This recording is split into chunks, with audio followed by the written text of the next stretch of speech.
Good morning, everyone. So, இன்னைக்கு வந்து சுனில் சுப்பிரமணியன் நம்மளோட ஜாயின் பண்ணியிருக்காங்க. சார் வணக்கம்.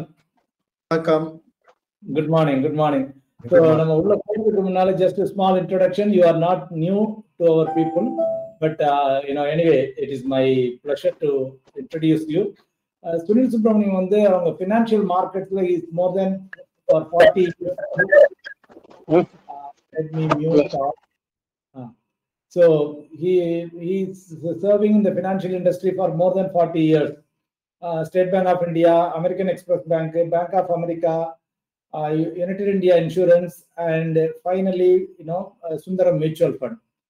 Sundaram Mutual Fund managing director இருந்தாங்க. So managing director இருந்து கிட்டத்தட்ட 15 years அங்கே ஃபைனலா managing director இருந்து then he retired from services. அங்கே சுந்தரம் மியூச்சுவல் ஃபண்ட்ல இருக்கையில the assets of Sundaram mutual fund அவங்க மேனேஜிங் டைரக்டர் இருந்து ரிட்டையர் ஆகல. அசெட்ஸ் வந்து 2000 crore to 80,000 crore, கிட்டத்தட்ட ஒரு 40 மடங்கு பெருகி மேல வந்திருந்துச்சு. That is a particularly notable thing. And இப்போ வந்து இப்போ நிறைய பேர் வந்து இப்போ retire ஆனோன்னா still they want to earn money. They don't want to leave the money, but unusually completely opposite from the corporate world. Completely opposite from the corporate world. Practice தவிர்த்து what he has done is full and full. I will serve for the investor community. அதான் என்னுடைய பொழுதுபோக்கு தொழில். I won't say தொழில், ஏன்னா he is doing everything for free. He is not charging anyone. He just loves to share his knowledge with this world. So அதனால நம்ம ஒரு 2-3 meeting அவங்க மேனேஜிங் டைரக்டர் இருக்கையிலையும் பண்ணியிருக்கோம், அதுக்கப்புறமும் பண்ணியிருக்கோம் கப்புள் ஆஃப் டைம்ஸ். நம்ம பண்ண மீட்டிங் எல்லாம் நேரடி நம்ம இது மாதிரி டைரக்ட் மீட்டிங்ஸ் பண்ணையில highest number of participants. Last டைம்லாம் கிட்டத்தட்ட 230-240 active participants continuously they were there throughout the meeting. Probably நான் நினைக்கிறது உண்டு, அவங்க சுனிலுக்கு இருக்கிற எனர்ஜியில எனக்கு பாதி இருந்துச்சுன்னா நான் எங்கேயோ போயிருவேன் அப்படின்னு நினைக்கிறது உண்டு. He has lots and lots of energy and he is passionate about this field. He is all you know, he is the Loyola alumni plus IIT Chennai alumni. So இன்னைக்கு வந்து நம்ம as usual financial markets பத்தி, பொருளாதாரத்தை பத்தி, whatever happening all over the world, artificial intelligence, TCS layoff, and many more things, tariff, US tariffs, Q1 results, major things that worries the stock market. And market ஊசலாடிக்கிட்டு இருக்குது, negative ஆகுது, அப்புறம் positive ஆகுது. So people don't know where it is heading, என்ன நடக்குது அப்படிங்கிறது. So இது எல்லாத்தையும் தெளிவுபடுத்துறதுக்கு தான் today we have arranged this meeting with Sunil. Once again hearty welcome Sunil. நீங்க கொஞ்சம் அன்மியூட் பண்ணிக்கங்க. ரொம்ப நன்றி. தேங்க்யூ. ரொம்ப வாழ்த்து ரொம்ப பேசிட்டீங்க, அதனால எனக்கே கொஞ்சம் கஷ்டமா இருக்கு இப்போ. That's really how things are எல்லாம் எப்படி போயிட்டு இருக்கு online. We are seeing you in lot of channels, ET English channel, Tamil channel, எல்லாத்துலயும். And really it is great to see you everywhere and with the energy and your thoughts. Really this is a new trend I am saying. Very noble thing. I mean, I have enough money, I have retired and I want to share my knowledge. உங்களை மாதிரி இன்னொருத்தரை பார்த்தேன், அதை நான் பப்ளிக்ல சொல்ல விரும்பல. But I mean it's really a noble cause. Once upon a time India வந்து கொஞ்சம் எக்கானமி வந்து போரா இருக்கையில people want to earn till they die, kind of, if time allows. But now ஒரு கார்ப்பரேட் வேர்ல்டுல பிஸியா இருந்துட்டு then now you have come out and you are retired and you are passionate about something. அது without எந்த எதிர்பார்ப்பும் இல்லாம, அதான் எந்த எதிர்பார்ப்பும் இல்லாம sharing your knowledge is a great thing. So இப்போ ஜென்ரலா வந்து இப்போ நானே வந்து இந்த சாட் ஜிபிடி அதெல்லாம் யூஸ் பண்றது உண்டு, ஏஐ யூஸ் பண்றது உண்டு. And it's really amazing. அதாவது கஸ்டமர் வந்து ரியலி அமேசிங் அப்படிங்கிறாங்க, பட் அந்த இண்டஸ்ட்ரியில இருக்கவங்க அவங்க வந்து they are feeling the pain, they are feeling the heat. நீங்க எப்படி நினைக்கிறீங்க AI how is going to evolve? இது அதை பத்தின உங்களுடைய ஒரு கருத்து ஜெனரலா. ஸோ நான் என்ன சொல்வேன்னா, ஏஐ வந்து ஆக்சுவலா வந்து the fourth industrial revolution அப்படின்னு நம்ம அதுல ஒரு பாகம் அப்படின்னு சொல்லலாம். ஸோ ஃபோர்த் இண்டஸ்ட்ரியல் ரெவல்யூஷன்ல வேற என்ன இருக்குன்னா, இந்த machine learning, cloud computing, internet of things இதெல்லாம் சேர்ந்து தான் இந்த ஃபோர்த் ரெவல்யூஷன். அது சமீபத்தில் ஒரு 4-5 வருஷத்துக்கு முன்னாடி ஆரம்பிச்சது. ஸோ இந்த இண்டஸ்ட்ரியல் ரெவல்யூஷன்ங்கிற வார்த்தை யூஸ் பண்றது என்ன மாதிரி விஷயத்துக்கு? ஏன்னா நிறைய நம்ம சேஞ்சஸ், எஸ்பெஷலி நம்ம இந்த ஜென்ரேஷன் பார்த்தீங்கன்னா, I am 65 years old. But நான் ஆரம்பிச்ச காலத்துல வந்து ஆக்சுவலா ரேடியோல ஆரம்பிச்சு, அதுக்கப்புறம் ஸ்பூல் டேப் ரெக்கார்டர் வந்து, அப்புறம் கேசட் டேப் ரெக்கார்டர் வந்து, அப்புறம் விசிஆர் வந்து, அப்புறம் காம்பேக்ட் டிஸ்க் வந்து, லேசர் டிஸ்க் வந்து. ஸோ மாற்றங்கள் பார்த்தீங்கன்னா பயங்கரமா ஆயிருக்கு. ஸோ ஆக்சுவலா பட் இதெல்லாம் ஒண்ணுமே இல்லை compared to what AI is going to do. எதுக்கு சொல்றேன்னா, அதெல்லாம் ஒரு இண்டஸ்ட்ரியல் ரெவல்யூஷனா இல்லை, அது வந்து ஒரு சும்மா ஒரு மாடிஃபிகேஷன், ஒரு டெக்னாலஜி. ஸோ உலகத்தில் பார்த்தீங்கன்னா ஒரு 3 இண்டஸ்ட்ரியல் ரெவல்யூஷன் நடந்திருக்கு. ஃபர்ஸ்ட் வந்து 1860 போல ஆரம்பிச்சதுல வந்து ஸ்டீமை கண்டுபிடிச்சு, அதாவது 1760 ஸ்டீமை கண்டுபிடிச்சாங்க இல்லையா, ஜேம்ஸ் வாட் அப்படின்னு ஸ்கூல் புத்தகத்துல படிச்சிருப்பீங்க. ஸ்டீமோட பவர் ஃபர்ஸ்ட் ஆவி. இன்ஃபேக்ட் எம்ஆர் ராதா கூட ஒரு படத்துல ஆவி வச்சு சொல்லும் போது நீங்க என்னடா பண்ணிட்டு இருக்கீங்க, அவன் ஆவி வச்சு இன்ஜின் ஓட்டுறான் அப்படின்னு. எதுக்குன்னா அந்த 1765 தான் அந்த ஸ்டீமை டிஸ்கவர் பண்ணோன்னு கிட்டத்தட்ட ஒரு 80 வருஷத்துக்கு அதான் ஃபர்ஸ்ட் இண்டஸ்ட்ரியல் ரெவல்யூஷன். ஏன்னா அந்த ஸ்டீமோட அந்த ஸ்டீம் என்ஜின், இன்னைக்கு நம்ம ஸ்டீம் என்ஜின் ஒரு ஆன்டிக் மாதிரி தெரியும், பட் அந்த ஸ்டீம் என்ஜின் அந்த நாட்டில் என்ன ரெவல்யூஷனை கொண்டு வந்தது அப்படிங்கறது யோசிக்கும் போதுதான் ஒரு ட்ரெமெண்டஸ் சேஞ்ச் வந்தது கம்ப்ளீட்டா. அது வந்து கிட்டத்தட்ட ஒரு 1840 80 வருஷம் அந்த இன்ஜின் வந்தது. அப்போ இந்த 1840 to 1860 அடுத்த டிஸ்கவரி வந்தது வந்து எலக்ட்ரிசிட்டி. அது வரைக்கும் ஸ்டீம்ல வந்து எலக்ட்ரிசிட்டி தான் செகண்ட் இண்டஸ்ட்ரியல் ரெவல்யூஷன். எலக்ட்ரிசிட்டி வந்ததுனால உங்களுக்கு கம்ப்ளீட்டா அதே மாதிரி கம்ப்ளீட் இந்த டெக்ஸ்டைல் இண்டஸ்ட்ரி பாத்தீங்கன்னா இந்த லூம்ஸ்ல இருந்து வந்து இது வந்தது. இன்ஃபேக்ட் அதோட முடிவு வந்து கிட்டத்தட்ட ஒரு World War I ஆரம்பிச்சது வரைக்கும். ஏன்னா அந்த டைனமைட்லாம் டிஸ்கவர் பண்ணாரு Nobel, Alfred Nobel dynamite discover பண்ணி அந்த ஆரம்பிச்சது செகண்ட் கம்ப்ளீட் டிரான்ஸ்ஃபர்மேஷன் வந்தது. அதுக்கப்புறம் அந்த World War I World War II ஒரு சிம்பிள் ப்ரோக்ரஸா நடந்தது. It took another 50 years. 1970 தான் இந்த எலக்ட்ரானிக் ரெவல்யூஷன் ஆரம்பிச்சது. So steam electricity second, electronic revolution 1970 ஆரம்பிச்சு. அதான் நம்ம அனுபவிச்சிருக்கோம். நான் இப்ப சொன்னேன் இல்லையா, ஒரு ஜெர்னி எப்படி எலக்ட்ரானிக்ஸை யூஸ் பண்ணி கம்ப்ளீட்டா இதான் மாறி இருக்கு. இது வந்து ஆனா அந்த Y2K பீரியட் வந்தது இல்லையா, அதோடவே ரெவல்யூஷன்ங்கிறது முடிச்சிருச்சு. அதுக்கப்புறம் மாடிஃபிகேஷன் தான் நடந்திருக்கு தவிர பை அண்ட் லார்ஜ் இந்த மேஜர் சேஞ்ச் ஆக வேண்டியது ஆயிடுச்சு. அதுக்கு அடுத்தது இப்போ இந்த ஏஐல என்ன சேஞ்ச்? இந்த ஏஐ மெஷின் லேர்னிங் இதெல்லாம் என்னன்னா காக்னிட்டிவ் ஃபங்க்ஷன் சொல்லுவாங்க. அதாவது ஹியூமன் பீயிங்கால பண்ணக்கூடிய விஷயம் யோசிச்சு, அதாவது ஒரு இதுக்கு பார்த்துட்டு அது எப்படி இருக்குன்னு பார்த்துட்டு அதுக்கு ரெஸ்பான்ஸ் பண்றதா காக்னிஷன். காக்னிஷன் வந்து ரெகக்னிஷன் வேர்டோட ஒரு பாகம், ரைட்டா? ரெகக்னைஸ் பண்றோம்னா ஒன்னு பார்த்து அதை அறிஞ்சுக்கிறோம், புரிஞ்சுக்கிறோம், அதை பேஸ் பண்ணி நம்ம ஆக்ட் பண்றோம். அந்த காக்னிட்டிவ் தாட் ப்ராசஸ ஹியூமன் பீயிங்ல இருந்து மெஷினுக்கு டிரான்ஸ்ஃபர் பண்றாங்க. அதனாலதான் இது ஒரு மேஜர் சேஞ்ச். எதுக்கு நான் ஒரு டீடைலா எக்ஸ்பிளைன் பண்றேன்னா, எல்லா இண்டஸ்ட்ரியல் ரெவல்யூஷனுமே ஒரு பர்டிகுலர் பார்ட் ஃபாலோ பண்ணும். அதுக்கு பேரு 3 வார்த்தை டிபிசி. ஓகே, டி வந்து இது நீங்க கேட்டு பயந்துராதீங்க, என்ன டி வந்து டிஸ்ட்ரக்ஷன், பி வந்து ப்ரொடக்டிவிட்டி, சி வந்து கிரியேட்டிவிட்டி. எவ்ரி இண்டஸ்ட்ரியல் ரெவல்யூஷன்ல வந்தா முதல்ல வந்து எக்ஸிஸ்டிங் ஜாப்ஸை டெஸ்ட்ராய் பண்ணும். Whether it was steam Bairstow, electricity Bairstow, electronic Bairstow, அதுக்கு முன்ன வந்து அந்த லேபர் வந்து யாரெல்லாம் அதுல ட்ரெயின் ஆனாங்களோ அந்த டெக்னீஷியன் அவங்க வேலையெல்லாம் காலி. ஏன்னா இந்த நியூ டெக்னாலஜிக்கு அடாப்ட் பண்ணிக்கணும், ரைட்டா? ரெண்டாவது வந்து என்ன, அந்த லேபரோட போயிட்டு அந்த கம்பெனி எல்லாம் இந்த டெக்னாலஜியை யூஸ் பண்ணி இந்த ஸ்டீமோ எலக்ட்ரிசிட்டியோ அவங்க ப்ரொடக்டிவிட்டியை இம்ப்ரூவ் பண்ணிடுவாங்க பயங்கரமா. ஸோ அந்த பீரியட்ல உங்களுக்கு டெஃபினட்டா லேபரோட ரிக்வயர்மெண்ட் கம்மியாகும். ஃபர்ஸ்ட் டெஸ்ட்ராய் ஆகும், செகண்ட் அதை மெஷினை ஸ்டீமால ரிப்ளேஸ் பண்ணுவாங்க.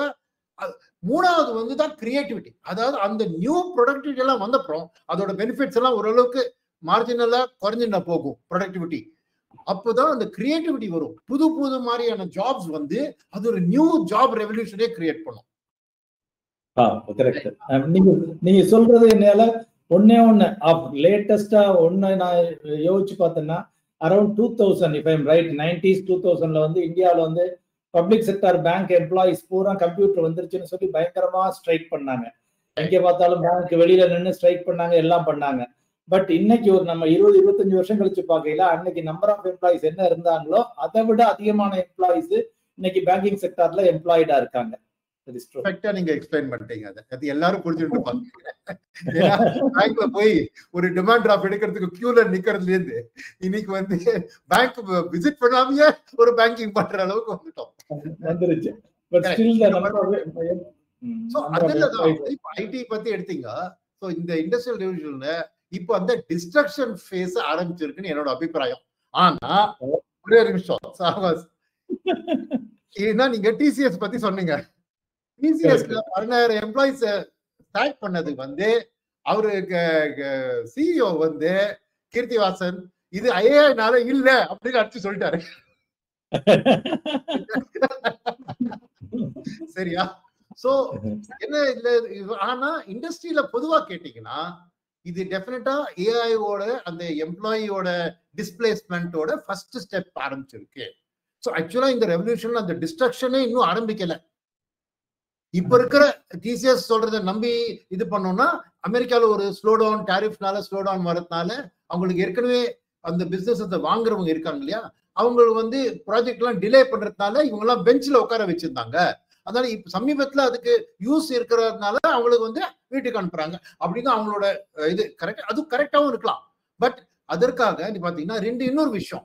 ஒண்ணு வந்து நாஸ்காம்லயே ஒரு பப்ளிஷ் பண்ணிட்டாங்க, இந்த மாதிரி ஐடில ஜாப்ஸ் கொஞ்சம் ப்ரெஷர்ல இருக்கும் because of the newer development. ஏஐங்கிற வார்த்தை யூஸ் பண்ணாம அப்படியே குழப்பி பழுப்பி அவங்க ஜாப்ல நாஸ்காம் இந்த ஆர்கனைசேஷன் சொல்லிட்டாங்க. இன்னொரு விஷயம், HCL கூட இதே மாதிரி ஒரு ரேஷனலைசேஷன் பண்ண போறேன்னு அனௌன்ஸ் பண்ணாங்க. ஆனா அவங்களும் பல வார்த்தைகள், அதாவது இந்த ஏஐங்கிற வார்த்தையை அவாய்ட் பண்ணி புலி வருது சொல்லிட்டு பெரிய பூனை வருது அப்படின்னு சொல்லி ஏமாத்தி ஒரு மாதிரி பேசி அது பண்றாங்க. பட் மூணாவது விஷயம் இருக்கு. ஏன்னா பெரிய பெரிய கம்பெனின்னு பாத்தீங்கன்னா 2-3 நாள்ல தானே இருக்கு. மூணாவது கம்பெனி இன்ஃபோசிஸ் நான் ஃப்ரெஷ்ஷா ஹையர் பண்ண போறேன்னு இருக்கான். ஸோ எதுக்கு சொல்றேன்னா அது கவுண்டர். இப்போ என்ன கவுண்டர், ஏன் ஹையரிங்னா அங்கதான் வருது. இதுல இந்த நியூ டைப் ஆஃப் ஸ்கில்ஸ் தேவைப்படுறது இல்லையா, ஏஐ வச்சு யூஸ் பண்ணி பண்றதுக்கு. அதுக்கு நியூ ஜெனரேஷன் ஆஃப் எம்ப்ளாயிஸ அவங்க சரியான ஸ்கில் வச்சு ஹையர் பண்ண போறாங்க. ஸோ எதுக்கு சொல்றேன்னா ரெண்டுமே கிரியேட்டிவ் டிஸ்ட்ரக்ஷன் ரெண்டும் சேர்ந்து போறது. இப்போ இந்த இதுல வந்து அந்த ஒரு ப்ரொடக்டிவிட்டி இது அதுன்னு பார்க்கும்போது அந்த டிபிசி சொன்னேன் இல்லையா, அது வந்து எல்லா இண்டஸ்ட்ரீஸ்க்கும் அப்ளிகபிள் எக்ஸப்ட் ஐடி. ஐடில டிஸ்ட்ரக்ஷனும் நடக்கும், கிரியேஷனும் நடக்கும். ஏன்னா இம்ப்ரூவ்மெண்ட் இருக்குது ஐடிக்கு. ஐடி எல்லாம் கன்சல்டிங் ஒர்க் தானே மத்தவங்களுக்கு பண்றது. ஸோ ஆக்சுவலா மேனுஃபேக்சரிங் கம்பெனிலயோ இல்ல ஒரு எனி அதர் கம்பெனில உங்களுக்கு அந்த டிபிசி ப்ராசஸ் ஃபாலோ ஆகும், ரைட்டா? ஐடில வந்து அப்படி இருக்காது. ஏன்னா ஐடி வந்து ஒரு என்ன சொல்றது, ஒரு செகண்டரி ஃபங்க்ஷன். ஒரு ஏற்கனவே நடந்த பேங்கோ ஒரு கன்சியூமர் கம்பெனியோ அங்க போய் இவங்க கன்சல்ட் பண்ணி இம்ப்ரூவ் பண்றாங்க. ஸோ இங்க வந்து அந்த ப்ரொடக்டிவிட்டி இம்ப்ரூவ்மெண்ட்ங்கிறது அவங்க வந்து ஐடில வந்து ஏஐ வச்சு அவங்க கம்பெனிக்குள்ள ஏஐ தேவைப்படாது. புரிஞ்சுக்கிறீங்களா? உங்க வேலையெல்லாம் மற்ற கம்பெனில. ஸோ அந்த productivity improvement will happen at their customer end. But ஐடியை பொறுத்த மட்டும் ஸ்ட்ரெயிட்டா டிஸ்ட்ரக்ஷன் பிளஸ் கிரியேஷன். ஸோ இதுல வந்து என்ன பாத்தீங்கன்னா எம்ப்ளாயிஸை பாத்தீங்கன்னா இன்னைக்கு அதனாலதான் பாத்தீங்கன்னா அவங்க வந்து salaries of the incoming employees இருக்கு இல்லையா, அடிமட்டமா கம்மி பண்ணிட்டாங்க. நான் இன்னொரு ஆர்டிகல் ஒன்று பப்ளிஷ் பண்ணிருந்தேன், நீங்க பாத்திருப்பீங்க. ஒரு plumber gets more income than entry level IT employee today. Correct that is happening. என்ன சொல்றேன்னா சோ ஐடில வந்து இந்த ரேபிடா இந்த அடாப்ட் பண்ணிடுவாங்க. சோ இதுல ஐடில என்னன்னா இந்த டிபிசிக்கு பதிலா டிசி ஸ்ட்ரெயிட்டாவே போகும். சோ என்ன சொல்றேன்னா ஒரு லெவல் ஆஃப் ஜாப்ஸ் உங்களுக்கு வந்து டிஸ்ட்ராய் ஆகும், அதாவது புது கிரியேஷன் இருக்காது.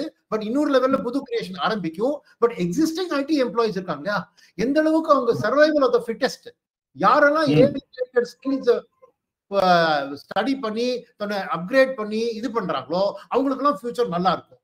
பண்ணாதவங்க லே ஆஃப்ல மாட்டிடுவாங்க. ஒரு ஃபைனல் பாயிண்ட் ஐடில என்ன சொல்றேன்னா ஐடி இண்டஸ்ட்ரியை வந்து நம்ம வந்து as a recipient of AI அது வந்து கம்மி.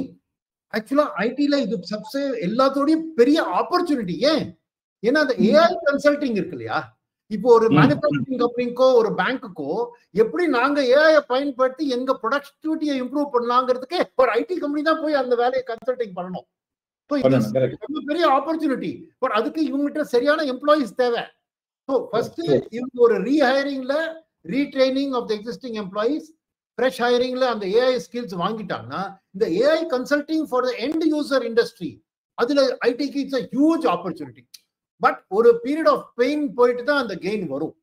ஸோ கொஞ்சம் பொறுமையா இருக்க வேண்டிய அவசியம் இருக்கு. ஸோ அதனால ஐடி செக்டரை பத்தி இன்வெஸ்ட்மெண்ட் கேட்டீங்க, நிறைய பேர் வந்து ஐடி செக்டர் ஃபண்ட்ல இன்வெஸ்ட் பண்ணிருப்பாங்க, என்ன பண்றது அப்படின்னு அதை டைரக்டா ஹேண்டில் பண்ணிடுறேன்.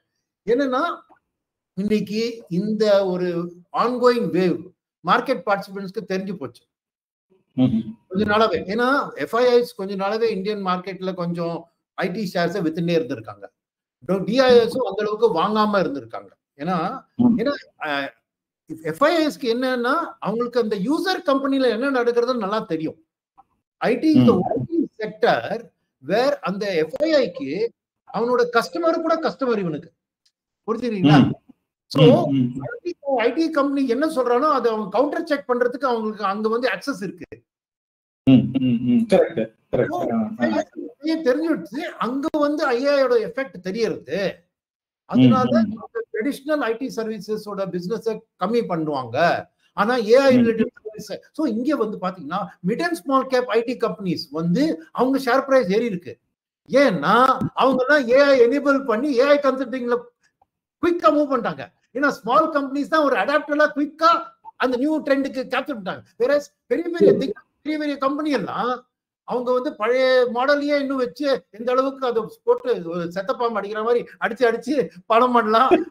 நல்லதானே அவங்க ப்ராஃபிட் பண்ணிட்டு அவங்க அடாப்ட் பண்றாங்க. ஸோ அந்த அடாப்டேஷன் பெரிய கம்பெனில இஸ் நாட் ஈஸி. ஏன்னா TCS largest employer in the world இந்தியால. ஸோ அதனாலதான் ஆல்ரெடி எஃப்ஐஎஸ் வந்து ஓரளவுக்கு இந்த ஷேர்ல வந்து இன்னும் எதிர்காலம் பார்க்கலாம்னு சொல்லிட்டு விற்க ஆரம்பிச்சாங்க. ஸோ இன்னைக்கு இயர் டு டேட் பாத்தீங்கன்னா, அதாவது ஜனவரில இருந்து இப்போ கிட்டத்தட்ட 25% ஐடி இண்டெக்ஸ் வந்து நிஃப்டியை அண்டர் பெர்ஃபார்ம் பண்ணிருக்கு. ரைட்டா? பட் என்னோட விஷயம் என்னன்னா, இப்போ இது வந்து அந்த ஒரு negative Trump related tariff related negative news on அமெரிக்காவும் இந்த ஏஐ ரிலேட்டட் ரெண்டும் சேர்த்து அவங்க ஷேர் பிரைஸை வித்துட்டாங்க. பட் இது வந்து இப்போ எனக்கு ஒரு வேல்யூ ஜோன்ல என்டர் பண்றாப்புல எனக்கு தோன்றது. ஏன்னா நம்ம அவ்வளவு லேசா இந்த கம்பெனி எல்லாம் இவ்வளவு வருஷமா சர்வை பண்ணி பெரிய பெரிய இது பண்ணிருக்காங்க. ஸோ இந்த புது இது Y2K மாதிரி இதுக்கும் அடாப்ட் பண்ணிடுவாங்கிற நம்பிக்கை இருக்கு. கொஞ்சம் டைம் ஆகலாம். எனக்கு தெரிஞ்சு இது ஒரு பையிங் மூமெண்ட் கொஞ்சம் கொஞ்சமா ஐடில அலோகேட் பண்றது. ஏன்னா அதுதான் biggest under performer. So contra situation எப்பவுமே மார்க்கெட்ல உங்களுக்கு பெஸ்ட் ரிட்டர்ன்ஸ் ஒரு கான்ட்ரா எடுத்துட்டு தான். பட் அந்த கான்ட்ரா எடுத்தா அதுக்கு உடனே பலன் கிடைக்கும்னு எதிர்பார்க்க கூடாது. அதுக்கு ஒரு பொறுமையா ஒண்ணு. ரெண்டாவது கான்ட்ராபேட் எடுக்கும்போது ஏதாவது ஒரு கம்பெனியோ ரெண்டு கம்பெனியோ இல்ல ஒரு கேப்கோ அதை நம்பிட்டு உட்கார கூடாது. டைவர்சிபிகேஷன் முக்கியம். ஏன்னா யாரு வின்னர் ஆக போறான் அப்படிங்கிறது சொல்றது கஷ்டம். ஏன்னா விப்ரோ எல்லாம் போய் மோதுவாங்க அங்க. பட் ஒருத்தர் தான் ஆர்டர் கிடைக்கும், ஒருத்தர் தான் குயிக்கா அதை மாத்துவாங்க, ஒருத்தர் தான் ஒரு கஷ்டமான டிசிஷன் சீக்கிரமா எடுப்பாங்க. சோ யாரு பண்ணுவாங்கிறது இன்னைக்கு உட்காந்து நம்ம வந்து சொல்ல முடியாது. ஏன்னா ஒருத்தர் வந்து ரொம்ப ஸ்லோவா மூவ் ஆப்ல இருக்கும், திடீர்னு ஒரு நல்ல ஏஐ கம்பெனியை வாங்கிடுவாங்க, மாறிடும் கம்ப்ளீட்டா. ஏன்னா அந்த ஸ்கில் செட் அந்த அக்வயரோட வந்துரும். சோ அது இன்னைக்கு உட்காந்து நம்ம ஊழிச்சு ஓஹோ இன்ஃபோசிஸ்க்கு பெட்டர் சான்ஸ், டிசிஎஸ்க்கு பெட்டர் சான்ஸ்னு டைம் வேஸ்ட் பண்றதோட பிராடஸ்டா எல்லா ஐடி கம்பெனியும் வாங்கி வச்சிருங்க. சிம்பிள்.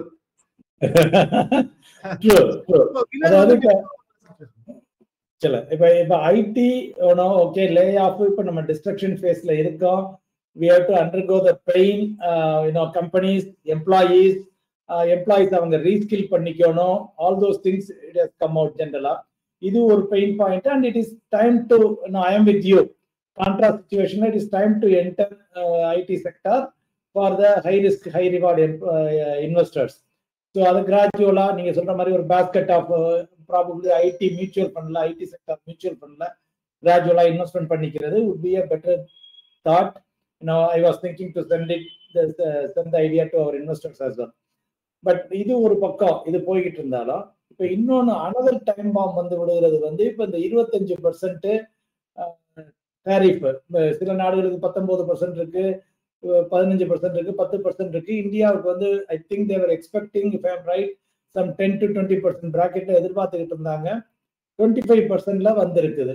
ஸோ இது எந்த அளவுக்கு நம்ம இந்தியன் எக்கானமியை வந்து இது வந்து பாதிக்கும்? ஸோ ஃபர்ஸ்ட் ஆஃப் ஆல் வந்து இந்த 25% to 20% 5% தான் வித்தியாசம். ஆக்சுவலாக நம்மளுக்கு 10%ங்கிற வாய்ப்பு ரொம்ப கம்மி. ஏன்னு சொல்றேன்னு கேளுங்க.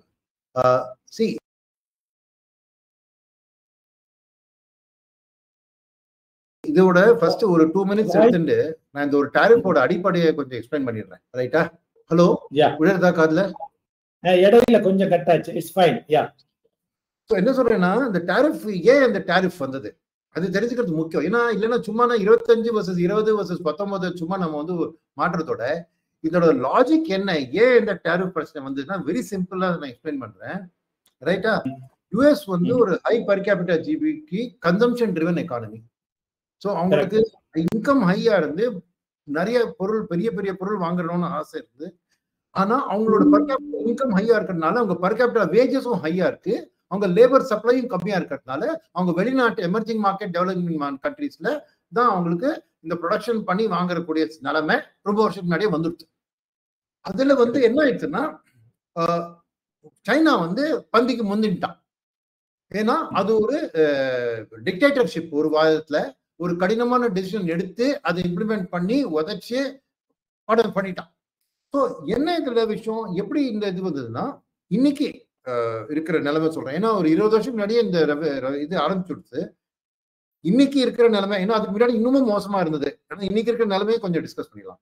இன்னைக்கு அமெரிக்கால ஒரு ப்ராடக்ட் பண்றதுக்கு மேனுஃபேக்சரிங்க்கு $30 per hour காஸ்ட். சைனால $4.25 per hour. ஓகே ஓகே ரைட்டா? சோ இது இந்த வளர்ச்சி ஆனப்புறம், ஏன்னா சைனா வந்து இதை ஆரம்பிக்கிறச்ச இந்தியா மாதிரி $2000 per capita GDP இருந்தாங்க அப்போ. இன்னைக்கு அவங்க 13,000 இருக்காங்க. ரைட்டா? வளர்ந்தப்புறம் அவங்களுக்கு 4.25. இதுக்கு முன்னாடி லாபம் இன்னும் அதிகமா இருந்தது அவங்களுக்கு. ரைட்டா? எது சொல்றேன்னா, இந்த 30ல இருந்து 4 கழிச்சிங்கன்னா $26 per hour லாபம் இருக்கு. லாபம் யாருக்கு போகணும்?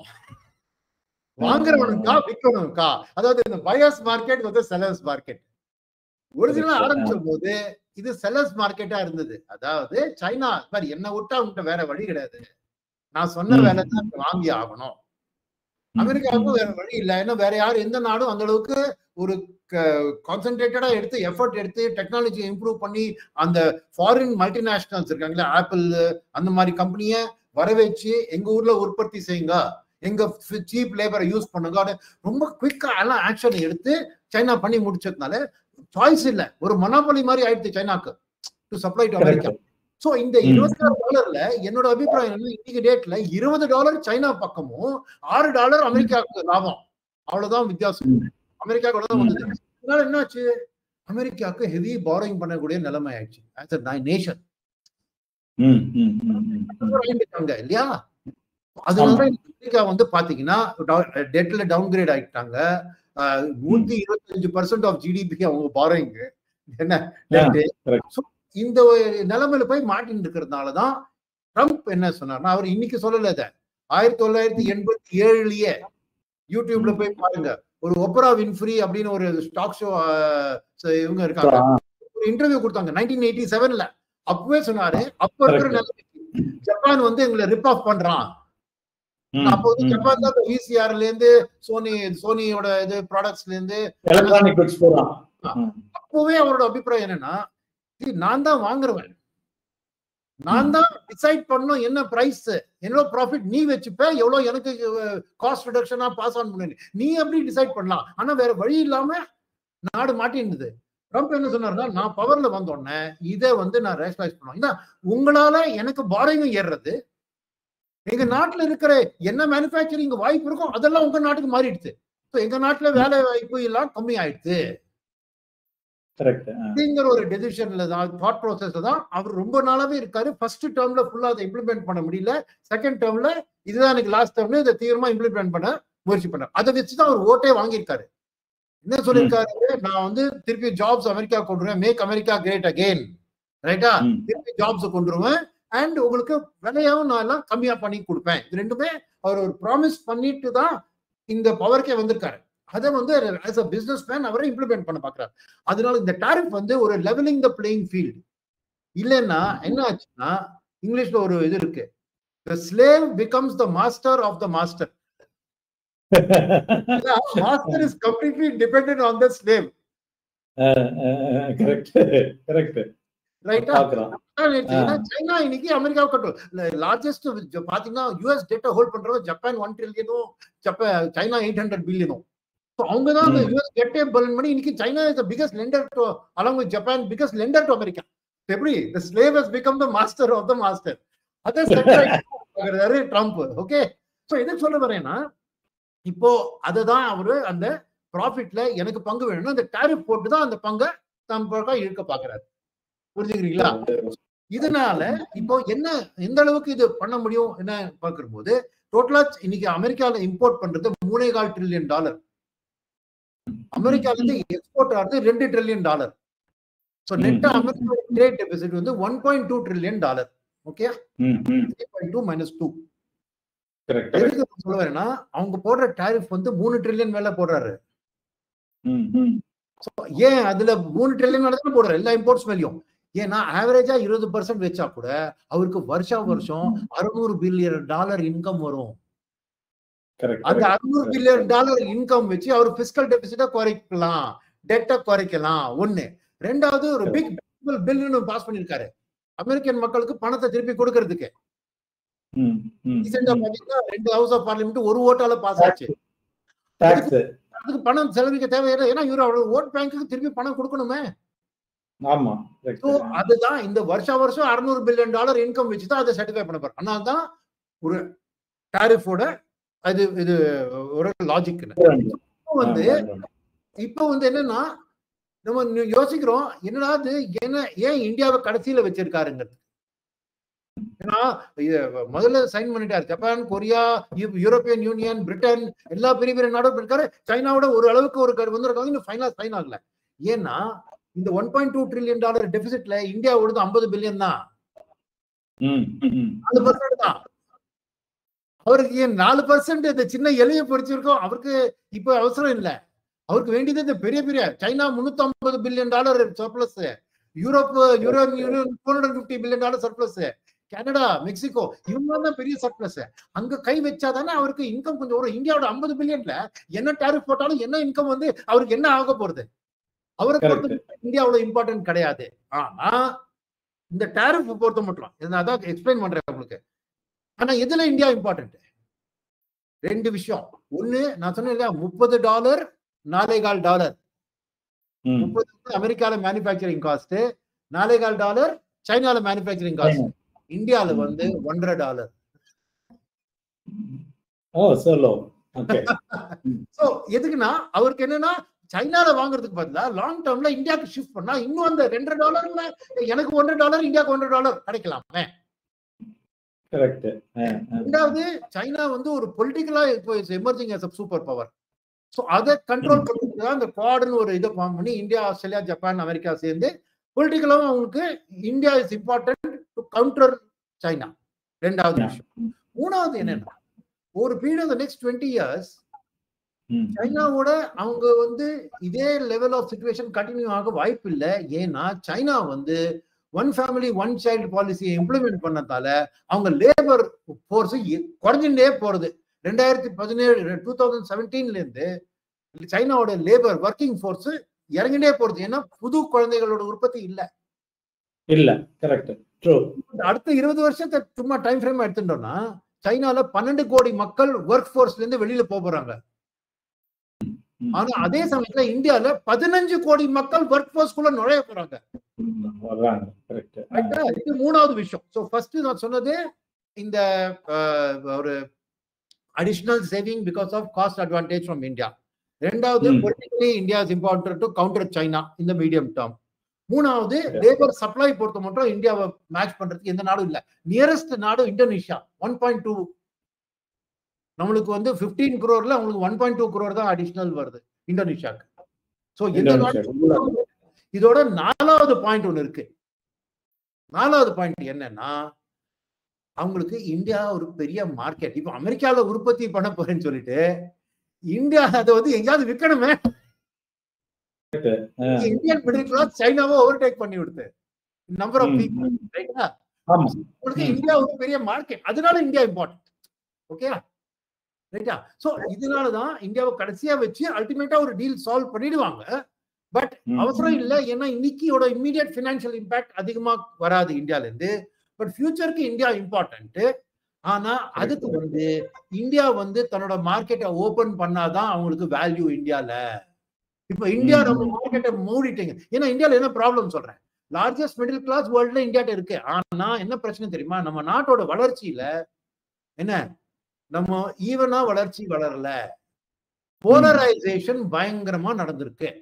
சோ ஒரு பக்கம் சில ஸ்டேட்ஸ் நல்லா முன்னேறிருக்காங்க, தமிழ்நாடு, மகாராஷ்டிரா, குஜராத் நல்லா முன்னேறிருக்காங்க. சில ஸ்டேட்ஸ் எல்லாம் ரொம்ப பின்தங்கி இருக்காங்க. அது ஒரு போலரைசேஷன். பட் ரெண்டாவது போலரைசேஷன்னா இன்கம் போலரைசேஷன். இன்னைக்கு இந்தியாவோட 150 கோடி மக்கள்ல 10% மக்கள் account for 60% of income. Right? So அந்த போலரைசேஷன் ஆறதால அமெரிக்கால இருந்து ஒரு காஸ்ட்லியான பொருள் விற்கக்கூடியது நம்ம 15 கோடி தான், நாட் 150 கோடி. ஏன்னா அமெரிக்கால, ஆனா அமெரிக்கால வந்து அக்ரிகல்ச்சர் ப்ராடக்ட்ஸ் இங்க அனுப்பிச்சான்னா மொத்தம் 150 கோடியும் அக்ரிகல்ச்சரை விற்கலாம். இதனால அவங்களுக்கும் இம்பார்ட்டன்ட், நம்மளுக்கு ஏன் இம்பார்ட்டன்ட் நம்மளுக்கு தெரியும். ஏன்னா நம்மளுக்கு ஓட் பேங்க் அது, அது சத்தியமா நம்ம கை வைக்க முடியாது இந்தியா வந்து. பட் அமெரிக்காவுக்கு இது ஏன் இம்பார்ட்டன்ட், அந்த சோயாபீனோ அந்த கார்னோ, ஏன்னா அதுதான் அடிப்படை மக்களுக்கும் விற்கலாம். வெறும் ஹார்லி டேவிட்சன் பைக்கும் விஸ்கியும் டெஸ்லா காரும் அது இந்த 15 கோடி மக்களுக்கு தான் போகும். 25 கோடி எல்லாருக்கும் விற்கக்கூடிய பொருள் அக்ரிகல்ச்சர். அதனால்தான் அவங்க வந்து டாக்ஸ்ல முதல் நாள்ல இருந்து அவங்க அக்ரிகல்ச்சருக்கு நீ கதவை தர, டைரிக்கு கதவை தர, பாலுக்கு கதவை தரன்னு அவன் சொல்றான். இந்தியா வந்து அதை திறக்கவே மாட்டேன்னு சொல்லிட்டு இருக்கோம். அதனாலதான் இந்த டாக் டிலே ஆயிட்டு இருக்கு அவனை பொறுத்தப்பட்டோம். பட் அது வந்து ஒரு சொல்யூஷன் வந்தாதான் அவங்களுக்கு வந்து இந்தியா இம்பார்ட்டன்ட். ஏன்னா இந்தியாவை வந்து இந்த 4 பாகத்துலயும் நம்ம ஏதாவது பண்ணோம். சோ இதுல என்னென்ன விஷயம் எதுக்கு சொல்றேன், இப்போ இந்த டாரிஃப் ரேட்டு கிட்ட வர இந்த 15% கொடுத்த டாரிஃப்காரங்க 2 விஷயம் பண்ணிருக்காங்க. அது ரெண்டுமே இந்தியாவில பண்ண முடியாது. அதனால இந்த 15% நம்மளுக்கு வரதுக்கு வாய்ப்பு ரொம்ப கம்மி. என்ன சொல்லிட்டா, ஒண்ணு வந்து இப்போ யூரோப்பியன் யூனியன் எடுத்துங்க ஒரு உதாரணமா. அவங்க என்ன சொல்லிட்டாங்கன்னா, அவங்களுக்கு ஏன் 15% கொடுத்திருக்காரு இவர் தெரியுமா? ஏன்னா அமெரிக்கால இருந்து எக்ஸ்போர்ட் பண்ணக்கூடிய ப்ராடக்ட்டுக்கு எல்லாம் 0 டாரிஃப்னு யூரோப் சொல்லிட்டாங்க. யூரோப்ல அது நாங்க எங்க பொருளுக்கு நீங்க 15% சார்ஜ் பண்ணிக்கோங்க, உங்க பொருளுக்கு நாங்க சார்ஜே பண்ண மாட்டோம். இந்தியாவில் பண்ண முடியுமா? முடியவே முடியாது. அமெரிக்கா probably யூரோப்ல வந்து cost of production is much higher than அமெரிக்காவா இருக்கும். பட் என்ன இருந்தாலும் நீங்க அது ஒன் சைடட் அக்ரிமெண்டா மாறிடுது இல்லையா? கரெக்ட். அது ஒன் சைடட் இந்தியா ஒத்துக்கவே மாட்டோம். அது ஒண்ணு. ரெண்டாவது டைப் ஆஃப் அக்ரிமெண்ட் ஜப்பான். இப்ப ஜப்பான் கிட்ட இதே மாதிரி நடந்தது. முதல்ல 25% அனௌன்ஸ் பண்ணாரு, அப்புறம் ட்ரேட் டீல் போட்டுட்டு 5% ஆக்கினார். அது ஏன் தெரியுமா? ரெண்டாவது ட்ரம்போட விஷயம் என்ன, $500 பில்லியன் ஜப்பான் வந்து அமெரிக்கால நாங்க உற்பத்தி செய்யறதுக்கான இன்வெஸ்ட் பண்ணுவோம், அமெரிக்கால ஜாப்ஸ் கிரியேட் பண்ணுவோம்னு கமிட் பண்ணிட்டாரு. ஏன்னா ஜப்பான் ஒரு ட்ரேட் சர்ப்ளஸ் கண்ட்ரி, அவங்களுக்கு பணம் நிறைய இருக்கு. அது இந்தியாவில பண்ண முடியுமா? நம்ம எங்க இருந்து போய் அமெரிக்கால போய் உற்பத்தி, நம்ம அட்வான்டேஜே இங்க லோ காஸ்ட் லேபர் இதுதான். நம்ம அங்க போய் உற்பத்தி செஞ்சு பண்றது ரொம்ப கம்மி வாய்ப்பு. சோ என்னன்னா இந்த 2 அஸ்திரம் நம்ம கையில இல்ல. அதாவது அமெரிக்கன் ப்ராடக்ட் ஃபுல்லா டாரிஃப் வேவ் பண்றதுக்கும், இல்ல நம்ம போய் இன்வெஸ்ட் பண்றோம் அமெரிக்காலன்னு ஒரு கமிட்மெண்ட் கொடுக்கறதுக்கும் நம்ம கையில அந்த 2 அஸ்திரம் இல்ல அந்த அளவுக்கு. ரைட்டா? சோ அதனால நம்ம இந்த 15% எதிர்பார்க்கறதுங்கிறது கொஞ்சம் கஷ்டம். ஏன்னா 15% கிடைச்சவங்க இந்த இது கிவ் அவே பண்ணிருக்காங்க. Okay, not doable. பட் அதே சமயத்துல 25% கொடுக்கறது லெவலும் சரி கிடையாது. ஏன்னா ஒண்ணு வந்து நம்ம கையில 2 அஸ்திரம் இருக்கு. என்ன, நம்ம 85% நம்மளோட ஆயில் ரிக்வயர்மெண்ட்டை வெளிநாட்டுல இருந்து இம்போர்ட் பண்றோம். அந்த இம்போர்ட்டை கொஞ்சம் அமெரிக்கால இருந்து பண்ணலாமே. சோ அது நம்ம கொடுக்கலாம். இந்த மாதிரி நான் உங்கள்ட்ட எண்ணெய் வாங்கிக்கிறேன், கேஸ் வாங்கிக்கிறேன், அது வந்து நம்ம கையில ஒரு அஸ்திரம் இருக்கு. ரைட்டா? ஒண்ணு. ரெண்டாவது வந்து என்னன்னா டிஃபென்ஸ் எக்யூப்மெண்ட். இப்ப ரஷ்யாவை நம்பி இதனால இருந்திருக்கோம். இப்ப பிரான்ஸுக்கு கொஞ்சம் டைவர்சிஃபை பண்ணிருக்கோம். ஆத்ம நிர்பர் பாரத்ல நம்ம லோக்கலாவே கொஞ்சம் நல்ல டிஃபென்ஸை டெவலப் பண்ணி அமெரிக்கால இருக்கிற அட்வான்ஸ் டெக்னாலஜியோட டிஃபென்ஸ் எக்யூப்மெண்ட்டை வாங்குறேன்னு கமிட் பண்ணலாம்.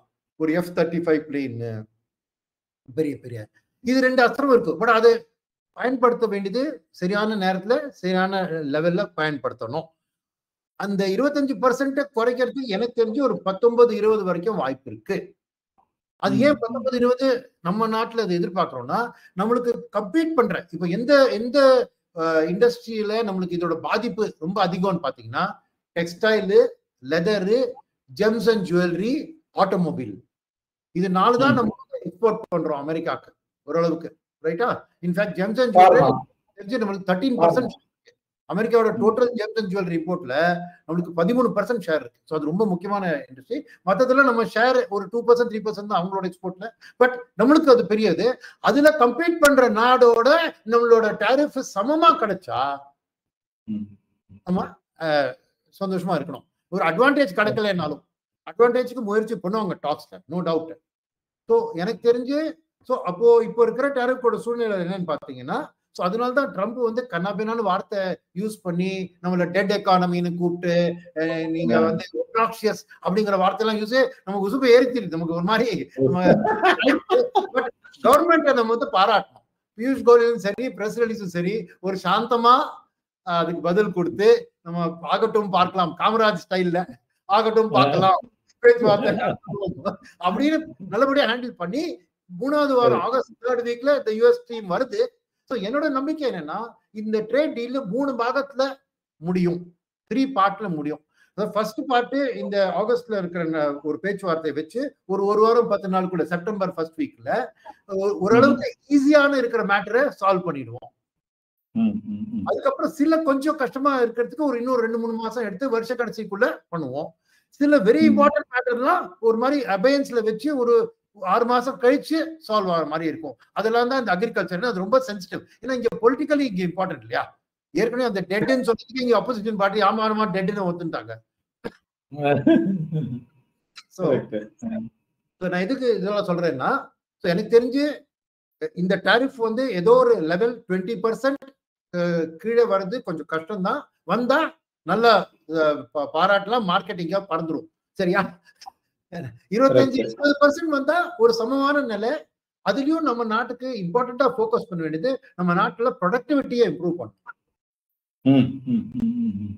ஏன்னா நம்ம ஏன் இந்த சைனாவோட இவ்வளவு காஸ்ட் அட்வான்டேஜ் வச்சும் இந்த சைனா +1 இந்த PLI ஸ்கீம் எல்லாம் அந்த அளவுக்கு சக்சீட் ஆகல. வெறும் இந்த எலக்ட்ரானிக் மேனுஃபேக்சரிங் மட்டும் தான் சக்சஸ் இருக்கு. ஏன் ஆகலைன்னா, நம்ம ப்ரொடக்டிவிட்டி, நம்ம டெக்னாலஜி, நம்ம ஸ்கில் லெவல் இதெல்லாம் சைனா அளவுக்கு கம்பேரபிள்ல இல்ல. இன்னைக்கு நம்ம சைனாவை ஈஸியா சப்ஸ்டியூட் பண்ண நினைக்கிறதும் தப்பு. அந்த மாதிரி நடக்காது. நம்ம வந்து ப்ரொடக்டிவிட்டி ஸ்கில்லாம் இம்ப்ரூவ் பண்ணா இந்த 20%லயே நம்மளுக்கு நல்ல அட்வான்டேஜும் கிரியேட் பண்ணிக்கலாம். அது இல்லாம கவர்மெண்ட் கையில இன்னொரு அஸ்திரமும் இருக்கு, கரன்சி டிப்ரிசியேஷன். இப்ப கரன்சியை வீக்கெண்ட் பண்ணான்னா இந்த டாரிஃபோட எஃபெக்ட் ஓரளவுக்கு கவுண்டர் பண்ணிடலாம். அது ஆல்ரெடி நடந்துகிட்டு இருக்கு. பட் இன்னும் வெறும் தீவிரமா ஒரு $90 கூட எடுத்துன்னு போலாம். ஏன்னா அது பேஸ் பண்ணி இந்த டாரிஃபோட எஃபெக்ட கொஞ்சம் நம்ம வந்து அட்ஜஸ்ட் பண்ணிக்கலாம். நிறைய அஸ்திரங்கள் நம்ம கையில இருக்கு இதெல்லாம் பண்றதுக்கு. பட் லாங் டேர்ம்ல இது டாரிஃப் இஸ் அ கிவன், இது ஒரு நெசசிட்டி. அதனால தான் நான் எக்ஸ்பிளைன் பண்ணேன், இவ்வளவு டீடைலா எக்ஸ்பிளைன் பண்றதுக்கு.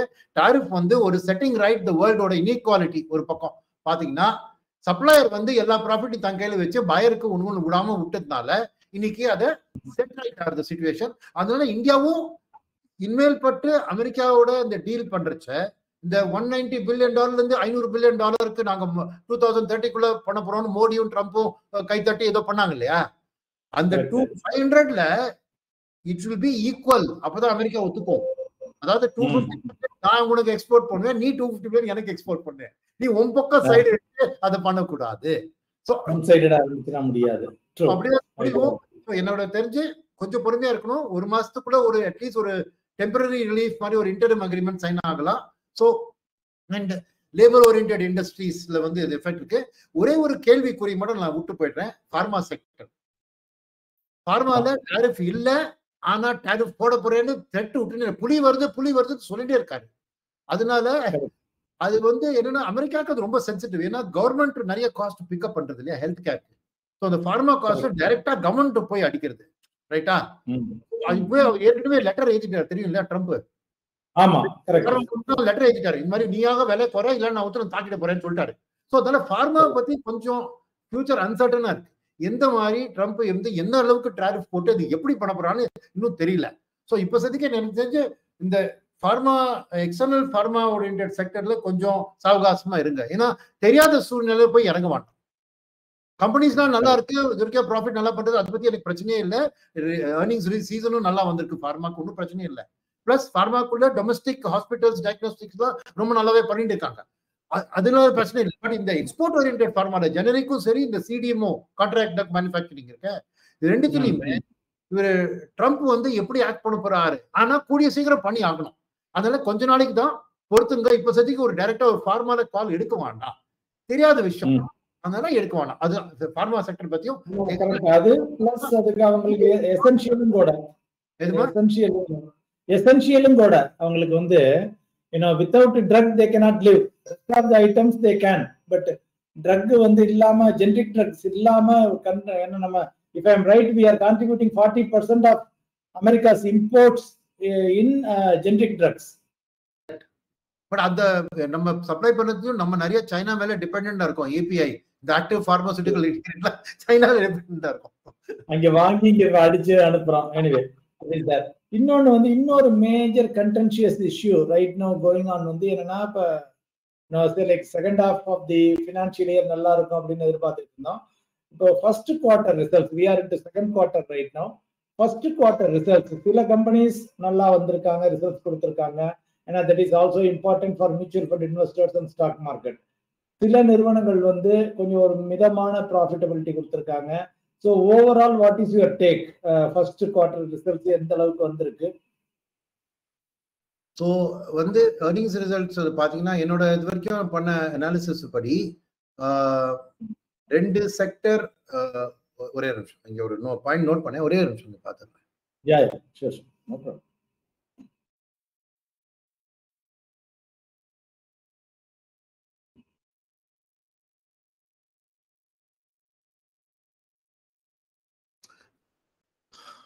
ஸோ இந்த குவார்டர் என்னோட அபிப்பிராயத்துல ஒரு கிராஸ் ஓவர் குவார்டர் அப்படின்னு சொல்லலாம். இந்த கிராஸ் ஓவர் குவார்டர்னு சொல்றேன் கேளுங்க. ஏன்னா இந்த குவார்டரோட ரிசல்ட் சீசன் கொஞ்சம் மிக்ஸ்டா இருந்தாலே ஏன்னா அந்த மார்க்கெட்ல ஏன் இது டிசப்பாயிண்டடா இருக்காங்க சில கேஸ்ல என்னன்னா, இது ஒன்னு அனலிஸ்டோட எக்ஸ்பெக்டேஷனுக்கு கூட கம்பேர் பண்ணிக்கிறாங்க. ஒண்ணு, சோ கம்பெனி 10ல இருந்து 12 போகும் எதிர்பார்த்து 10ல இருந்து 11.25 போனா கூட அது டிசப்பாயிண்டட்னு சொல்றாங்க. புரிஞ்சுக்கிறீங்களா? ஆனா 10ல இருந்து 11.25 போயிருக்கு. அது ரெண்டாவது, இந்த நம்பர்ஸ் எல்லாமே இயர் ஆன் இயர் பாக்குறாங்க. YOY, அதாவது இந்த குவார்டரை போன வருஷம் இந்த குவார்டரோட எப்படி இருந்திருக்கு அப்படின்னு ஒரு. ஆனா அது மூணாவது விதம் இருக்கு, Q on Q. அது போன குவார்டருக்கு இந்த குவார்டருக்கும் கண்டினியூட்டி எப்படி இருக்கு, அதுல எனக்கு கிரீன் ஷூட்ஸ் தெரியுது, எல்லாம் ஒரு லெவல் ஆஃப் இம்ப்ரூவ்மெண்ட் தெரியுது. ஆனா மார்க்கெட் அந்த ஜிடிபி, ஏன்னா நிறைய பாசிட்டிவ் அனௌன்ஸ்மெண்ட்ஸ் வந்துருச்சு மார்க்கெட்டுக்கு. ஜிஎஸ்டி கலெக்ஷன் 12% ஏப்ரல் மாசத்துல வளர்ந்தது, ஏப்ரல் மேலும் நல்லா வந்தது அப்படின்னு ஒரு செய்தி. ரெண்டாவது, மான்சூன் நல்லா வர போறதுன்னு ஒரு செய்தி. மூணாவது உங்களுக்கு பட்ஜெட்ல ஒரு 1 லட்சம் கோடி மிடில் கிளாஸ்க்கு டாக்ஸ்க்கு பணம் கொடுத்துட்டாங்க, அது ஒரு செய்தி. ஆர்பிஐயும் ரேட் கட் பண்ணாங்க, டிவிடெண்டும் ஏராளமா கவர்மெண்ட்டுக்கு கொடுத்தாங்க, லிக்விடிட்டியும் பயங்கரமா கொடுத்துட்டாங்க, சிஆர்ஆர் கட்டும் பண்ணிட்டாங்க. சோ ஒரு குறையும் வைக்கல. சோ இவ்வளவு பாசிட்டிவ் நியூஸ் இருக்கிறதுல கார்பரேட் செக்டர்ல இதெல்லாம் தெரியும் அப்படின்னு அனலிஸ்டோட ஒரு மனசுல இது ஒரு இன்ஜெக்ஷன் மாதிரி போயிடுச்சு. கம்பேரிசன்ல பாத்தீங்கன்னா they were disappointed with quite a lot of results. Specifically பாத்தீங்கன்னா என்ன, ஆட்டோ அண்ட் மெட்டல் இதுதான் disappointment highest. Auto and metals, okay, மெட்டல்ல டிசப்பாயின்மெண்ட் ஹையஸ்ட். மத்ததெல்லாம் ஓரளவுக்கு ஒரு வளர்ச்சி இருக்கு. அண்ட் அடுத்த குவார்டர் ஏன் கிராஸ் ஓவர் சொல்றேன்னா, இதே ட்ரெண்ட் மெயின்டைன் ஆச்சுன்னா அடுத்த குவார்டர்ல டபுள் டிஜிட் growth வர வாய்ப்பு இருக்கு அப்படிங்கிற ஒரு ஊகிப்பு நம்ம பண்ணலாம். ஓகே, கிராஸ் ஓவர் சொல்றேன். ரெண்டாவது, வேல்யூவேஷனுக்கு வரலாம் நம்ம. பட் வேல்யூவேஷன்லயும் ஒரு கிராஸ் ஓவர் குவார்டர். ஏன்னா இந்த September 30th result October 10th வர ஆரம்பிக்கும் இல்லையா? அப்போ மார்க்கெட்டோட பார்ட்டிசிபென்ட்ஸ் அடுத்த வருஷத்துக்கு தன்னோட நோக்கத்தை மாத்திடுவாங்க. இப்போ FY 25-26 ஓட earnings எப்படி போக போறதுன்னு வச்சுதான் வேல்யூவேஷன் பாக்குறாங்க. இந்த செப்டம்பர் 30th முடிஞ்சுடுத்துனா பாதி வருஷம் முடிஞ்சுடுத்து. இனிமே இந்த அடுத்த வருஷம் பாக்கி இருக்கிறது 4-5 மாசம் 5 மாசத்தோட அடுத்த வருஷம் FY 27க்கு ப்ரொஜெக்ட் பண்ணாங்கன்னா ஆட்டோமேட்டிக்கா ஒரு growth ப்ரொஜெக்ட் பண்ணிட்டாங்கன்னா அந்த ஒரு earningsலயே எல்லா கம்பெனிகிட்டயும் என்ன எதிர்பார்ப்பாங்கன்னா இந்த வருஷம் போனது கொடுப்பா, அடுத்த வருஷம் என்ன எதிர்பார்க்கிற அப்படின்னு கைடன்ஸ் அந்த கேட்டு இந்த செக்டருக்கு அவுட்லுக் நல்லா இருக்கும் வச்சு அதை பேஸ் பண்ணி ரிவைஸ் பண்ணி அவர் அவுட்லுக் மாறும். ஸோ இந்த கிராஸ் ஓவர்ங்கிறதுக்கு இது 2 காரணம். ஓகேயா? ஸோ அதனால பொறுத்த மட்டும் இந்த earning சீசன் கொஞ்சம் மிக்ஸ்டா இருந்தாவே. மூணாவது விஷயம் என்ன தெரியறதுன்னா, ஏன்னா அந்த ஆட்டோ பத்தி கூட சொன்னேன் இல்லையா, மக்கள் வந்து இந்த 1 லட்சம் கோடி பணத்தை வந்து ஏப்ரல் மாசத்திலேயே அவங்க கைக்கு பட்டிருக்காது. ஏன்னா ஒரு மாசமும் இந்த டாக்ஸ் ரிடக்ஷன் கொஞ்சம் கம்மியாகுது புது டாக்ஸ் ரெஜிம்ல, ஓஹோ எனக்கு இவ்வளவு சேவிங்ஸ் இருக்கு அப்படின்னு அந்த தெரிஞ்சுட்டு அப்புறம் தான் அந்த பணத்தை வச்சு நான் வாங்குறதா சேமிக்கிறதா அப்படின்னு டிசைட் பண்ணணும். ஒரு எஸ்ஐபி வளர்றதை பார்த்தா உங்க மாதிரி ஆளுங்களோட சக்சஸ் வந்து இத கன்சம்ஷன்ல இருந்து இந்த பணத்தை எடுத்து சேவிங்ஸ் மாத்துறது.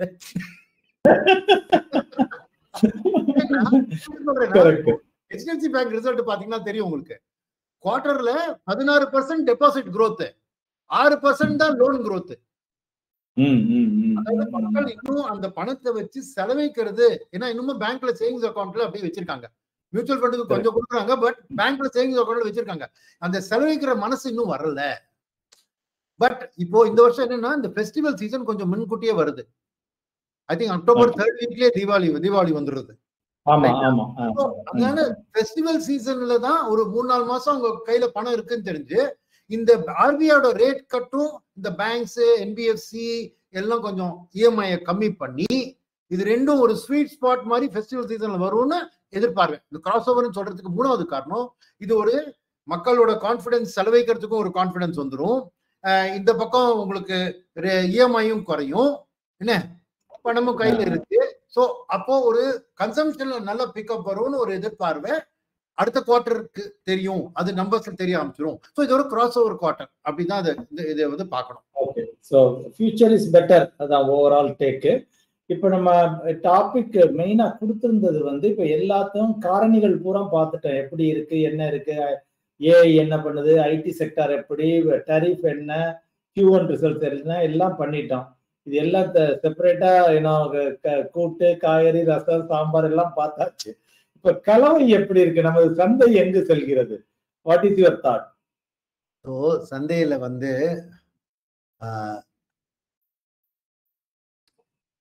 எப்படி இதை எக்ஸ்பிளைன் பண்றதுன்னு சொல்றேன். அதாவது டிஐஏ கையில வந்து மார்க்கெட்டோட நிலைமை மாறிடுது அப்படின்னு நிறைய பேர் நீங்க பார்த்துருப்பீங்க சொல்றாங்க, எஃப்ஐஐ ஓவர்டேக் பண்ணிட்டோம் இது பண்ணிட்டோம்னு. ஆனா என்ன நான் சொல்றேன்னா, டிஐஐ வந்து ஒரு தலகாணி மாதிரி, நீங்க விழுந்தா அதை உங்களை ப்ரொடெக்ட் பண்ணும், ஒரு குஷன். பட் மார்க்கெட்டை வந்து மேல தூக்கின்னு போனோம்னா அதுக்கு எஃப்ஐஐ திரும்பி வர்றது ரொம்ப முக்கியம். எஃப்ஐஐயோட கை இல்லாம நம்ம மார்க்கெட் புது லெவல் ஹைக்கு போறது ரொம்ப கஷ்டம். ஆனா அவங்க வராததுக்கு காரணமே இந்த டிஐஐ தான். எப்படி ஒரு விசித்திரமா சொல்றேன் பாத்தீங்களா? ஏன்னா நார்மலா என்ன யோசிப்பாங்கன்னா, எஃப்ஐஐ இந்த மார்க்கெட்ல ஸ்ட்ராங்கா லிக்விடிட்டி சப்போர்ட் இருக்குன்னா இந்த மார்க்கெட்ல பயம் கம்மி அப்படின்னு எஃப்ஐஐ வருவாங்கன்னா ஒரு எஸ்டிமேட் மனசுல இருக்கும். அப்படி கிடையாது. இங்க என்ன ஆயிருக்குன்னா, நம்ம மார்க்கெட் வந்து போன வருஷத்துலயே பாத்தீங்கன்னா ஏப்ரல் டு செப்டம்பர்ல கண்ணாபினான்னு ஃபியூச்சர் ரொம்ப ஓஹோன்னு கொடி கொட்டி இந்தியா பறக்க போறதுன்னு வேல்யூவேஷன்லாம் கண்ணாபினான்னு ஏத்திட்டாங்க. செப்டம்பர்ல தான் மார்க்கெட்ல அவங்க எஃப்ஐஐஸ்க்கு தோணிட்டு, ஐயோ இவன் எதிர்பார்க்கிற அளவுக்கு இங்க கிரவுண்ட்ல ஜிடிபி நம்பர் எல்லாம் கம்மியா வந்துடுது, என்ன வந்து இந்தியா அந்த அளவுக்கு வளருமான்னு தெரியலன்னு சொல்லிட்டு விற்க ஆரம்பிச்சாங்க. புரிஞ்சுங்களா? ஆனா அவங்க நிலைமையில இருந்து டிஐஎஸ் வாங்கிட்டே இருந்தாங்க. எதுக்கு சொல்ல வரேன், மார்க்கெட்ல ஒரு கரெக்ஷன் வந்தாலுமே அது வந்து நம்ம வேல்யூவேஷனை ஒரு ரீசனபிள் லெவலுக்கு கொண்டு வரவே இல்லை. ஏன்னா சான்ஸ் கிடைச்ச போதெல்லாம் டிஐஏ கையில கேஷ் இருக்கிறதுனால அவங்க வந்து கேஷ் கால்ல ரொம்ப அதிகமா எடுக்க முடியாது. நான் சுற்றுலா இருக்கிறச்ச 5% ரூல் வச்சிருந்தேன். ஓகே, பொதுவா இண்டஸ்ட்ரியிலேயே அது ஒரு நார்ம்னு நினைக்கலாம். பட் ஒரு நேரத்துல நம்மளுக்கு வந்து சூழ்நிலை சரியில்லைன்னா அது 7-7.5% வரைக்கும் கூட போகலாம். பட் வரத்துல 93 ரூபா நான் வாங்கிதான் ஆகணும். என்ன ஆயிடுச்சுன்னா அந்த டொமஸ்டிக் வந்து வேல்யூவேஷன் அதிகமா இருக்கு தெரிஞ்சுட்டு கூட இந்த எஸ்ஐபி பணம் வந்துட்டே இருக்கிறதுனால வேற வழி இல்லாம ஏதோ ஒண்ணு வாங்கணும்ட்டு வாங்கிட்டே இருந்திருக்காங்க. சோ நம்ம வேல்யூவேஷன் இன்னைக்கும் அந்த அளவுக்கு மலிவா ஆகல. சோ டிஐஐ வாங்கினதுனால தான் இந்த எஃப்ஐஐ என்ன பண்ணிருப்பான், அவங்க விக்கு தாக்கிட்டு மார்க்கெட் இறங்கும் இல்லையா, அப்ப திருப்பி வந்து கடவுள் வந்து வாங்குவாங்க. ஆனா அவங்க திரும்பி வரதுக்கு எப்படா வேல்யூவேஷன் குறையும் எதிர்பார்த்து சைட்ல வெயிட் பண்றான். அந்த நேரத்துல சைனா வந்து அவங்க growthல இம்ப்ரூவ்மெண்ட் தெரிய ஆரம்பிச்சுடுது. 4% growth இருந்தது, இப்ப 4.8க்கு போகும்னு சொல்றாங்க. ஆனா அவங்க வேல்யூவேஷன் நம்ம நிஃப்டியோட வேல்யூவேஷன் 23 1 இயர் ஃபார்வர்ட் பிவி என்ன பி வந்து 23, சைனா 11ல இருக்கு. சோ ஃபாரினர் யோசிக்கிறான், நான் எதுக்குயா இங்க 6% growthக்கு நான் வந்து 23 பி கொடுக்கணும், எனக்கு அங்க 4.25% growthக்கு எனக்கு 11 பில கிடைக்கிறதே. இப்போதைக்கு சைனாவும் அமெரிக்கால டெட்லயும் 4-5% ரிஸ்க் இல்லாம கிடைக்கிறது. அங்கே கிடைக்குது. கரெக்ட். இந்தியன் மார்க்கெட்ல 3% கரன்சில டிப்ரிஷியேட் ஆகி போயிடும். 3% கரன்சில போச்சுன்னா எனக்கு அதே ஈக்குவல் யூஎஸ் டெட்டுக்கு ஈக்குவலா இருக்கணும்னா எனக்கு 8% ரிட்டர்ன் வரணும். அந்த 8%க்கு மேல வந்தா தான் எனக்கு ஒரு சூப்பர் ப்ராஃபிட். அந்த 8%க்கு மேல 2% கட்சிச்சுக்கோ, இந்தியன் மார்க்கெட்ல 10% ரிட்டர்ன் கட்சிச்சுன்னா எதுக்கே நான் இவ்வளவு ரிஸ்க் எடுத்து இந்த 2%க்காக போய் பண்ணணும். இந்தியன் மார்க்கெட்ல ஒரு 5% ரிட்டர்ன், அதாவது 8க்கு மேல ஒரு 13-14% கிடைக்கிற மாதிரி இருந்தா அப்போ நான் இந்தியால போடுவேன். இந்த 10% கிடைக்கும் இந்தியால மிஞ்சி போனா அப்படிங்கிறதுக்கு நான் அதுக்கு எனக்கு 8% ரிஸ்க் இல்லாம நீங்க கிடைக்கிறது இல்லையா அமெரிக்கால. ஏன்னா 4% 3-4% கரன்சியில் சேவ் பண்ணுவேன் நான். சோ இந்த எஃப்ஐயோட மூடு இந்தியாவை பொறுத்த மட்டும் மாறணும். ஓகேயா? அது மாறுறதுக்கு மார்க்கெட்டோட நிலைமையே அதுலதான் இருக்கு. ஏன்னா அது வரைக்கும் டிஐஎஸ் என்ன பண்ணாங்க சொல்றேன். ஹலோ சார், நீங்க அன்மியூட் பண்ணிக்கங்க. சாரி. சரி. சோ என்னன்னா எஃப்ஐஐ வந்து வரதுக்கு நம்ம வேல்யூவேஷன், அதாவது மார்க்கெட் பயங்கரமா கரெக்டானா வரலாம், பட் அது தேவையில்லை. வேல்யூவேஷன் சரி ஆகிறதுக்கு இன்னொரு விஷயம் இருக்கு இல்லையா, என்ன எதிர்பார்வையோட earnings பெட்டரா வந்தா ஆட்டோமேட்டிக்கா உங்க வேல்யூவேஷன் நல்லா ஆயிடும். அது இப்போது வரைக்கும் நடக்கல. பட் இந்த கிராஸ் ஓவர் குவார்டர்னால அடுத்த குவார்டர்ல நான் சொன்ன இருக்கிறேன் 3 விஷயம். என்ன ஒண்ணு வந்து அந்த கியூ ஆன் கியூ இம்ப்ரூவ்மெண்ட் தெரியுது. ரெண்டாவது இந்த ஃபெஸ்டிவல் சீசனோட இதுவும் அந்த டாக்ஸ் கிவ்அவேயோட எஃபெக்டும் growthல ஜிடிபில வரும். மூணாவது வந்து அடுத்த வருஷத்தோட டிஸ்கவுண்டிங் பண்ண ஆரம்பிச்சிருவாங்க. ஆமா ஆமா கரெக்ட். இந்த தீபாவளிக்கு அப்புறம் மார்க்கெட் வந்து 2027 ஓட earnings பார்த்துட்டு நம்ம வேல்யூவேஷன் அப்போ இந்த செகண்ட் குவார்டரோட earningsல இன்னும் இந்த growth இம்ப்ரூவ்மெண்ட் தெரிஞ்சு வந்தா அப்போ எஃப்ஐஐஸ் இந்தியாவுக்கு திரும்பி வருவாங்க. பட் இதுக்கு நடுவுல அந்த பிடிஏ சைன் பண்ணாலே ஓரளவுக்கு எஃப்ஐஐஸ் திரும்பிடுவாங்க இந்தியாவுக்கு.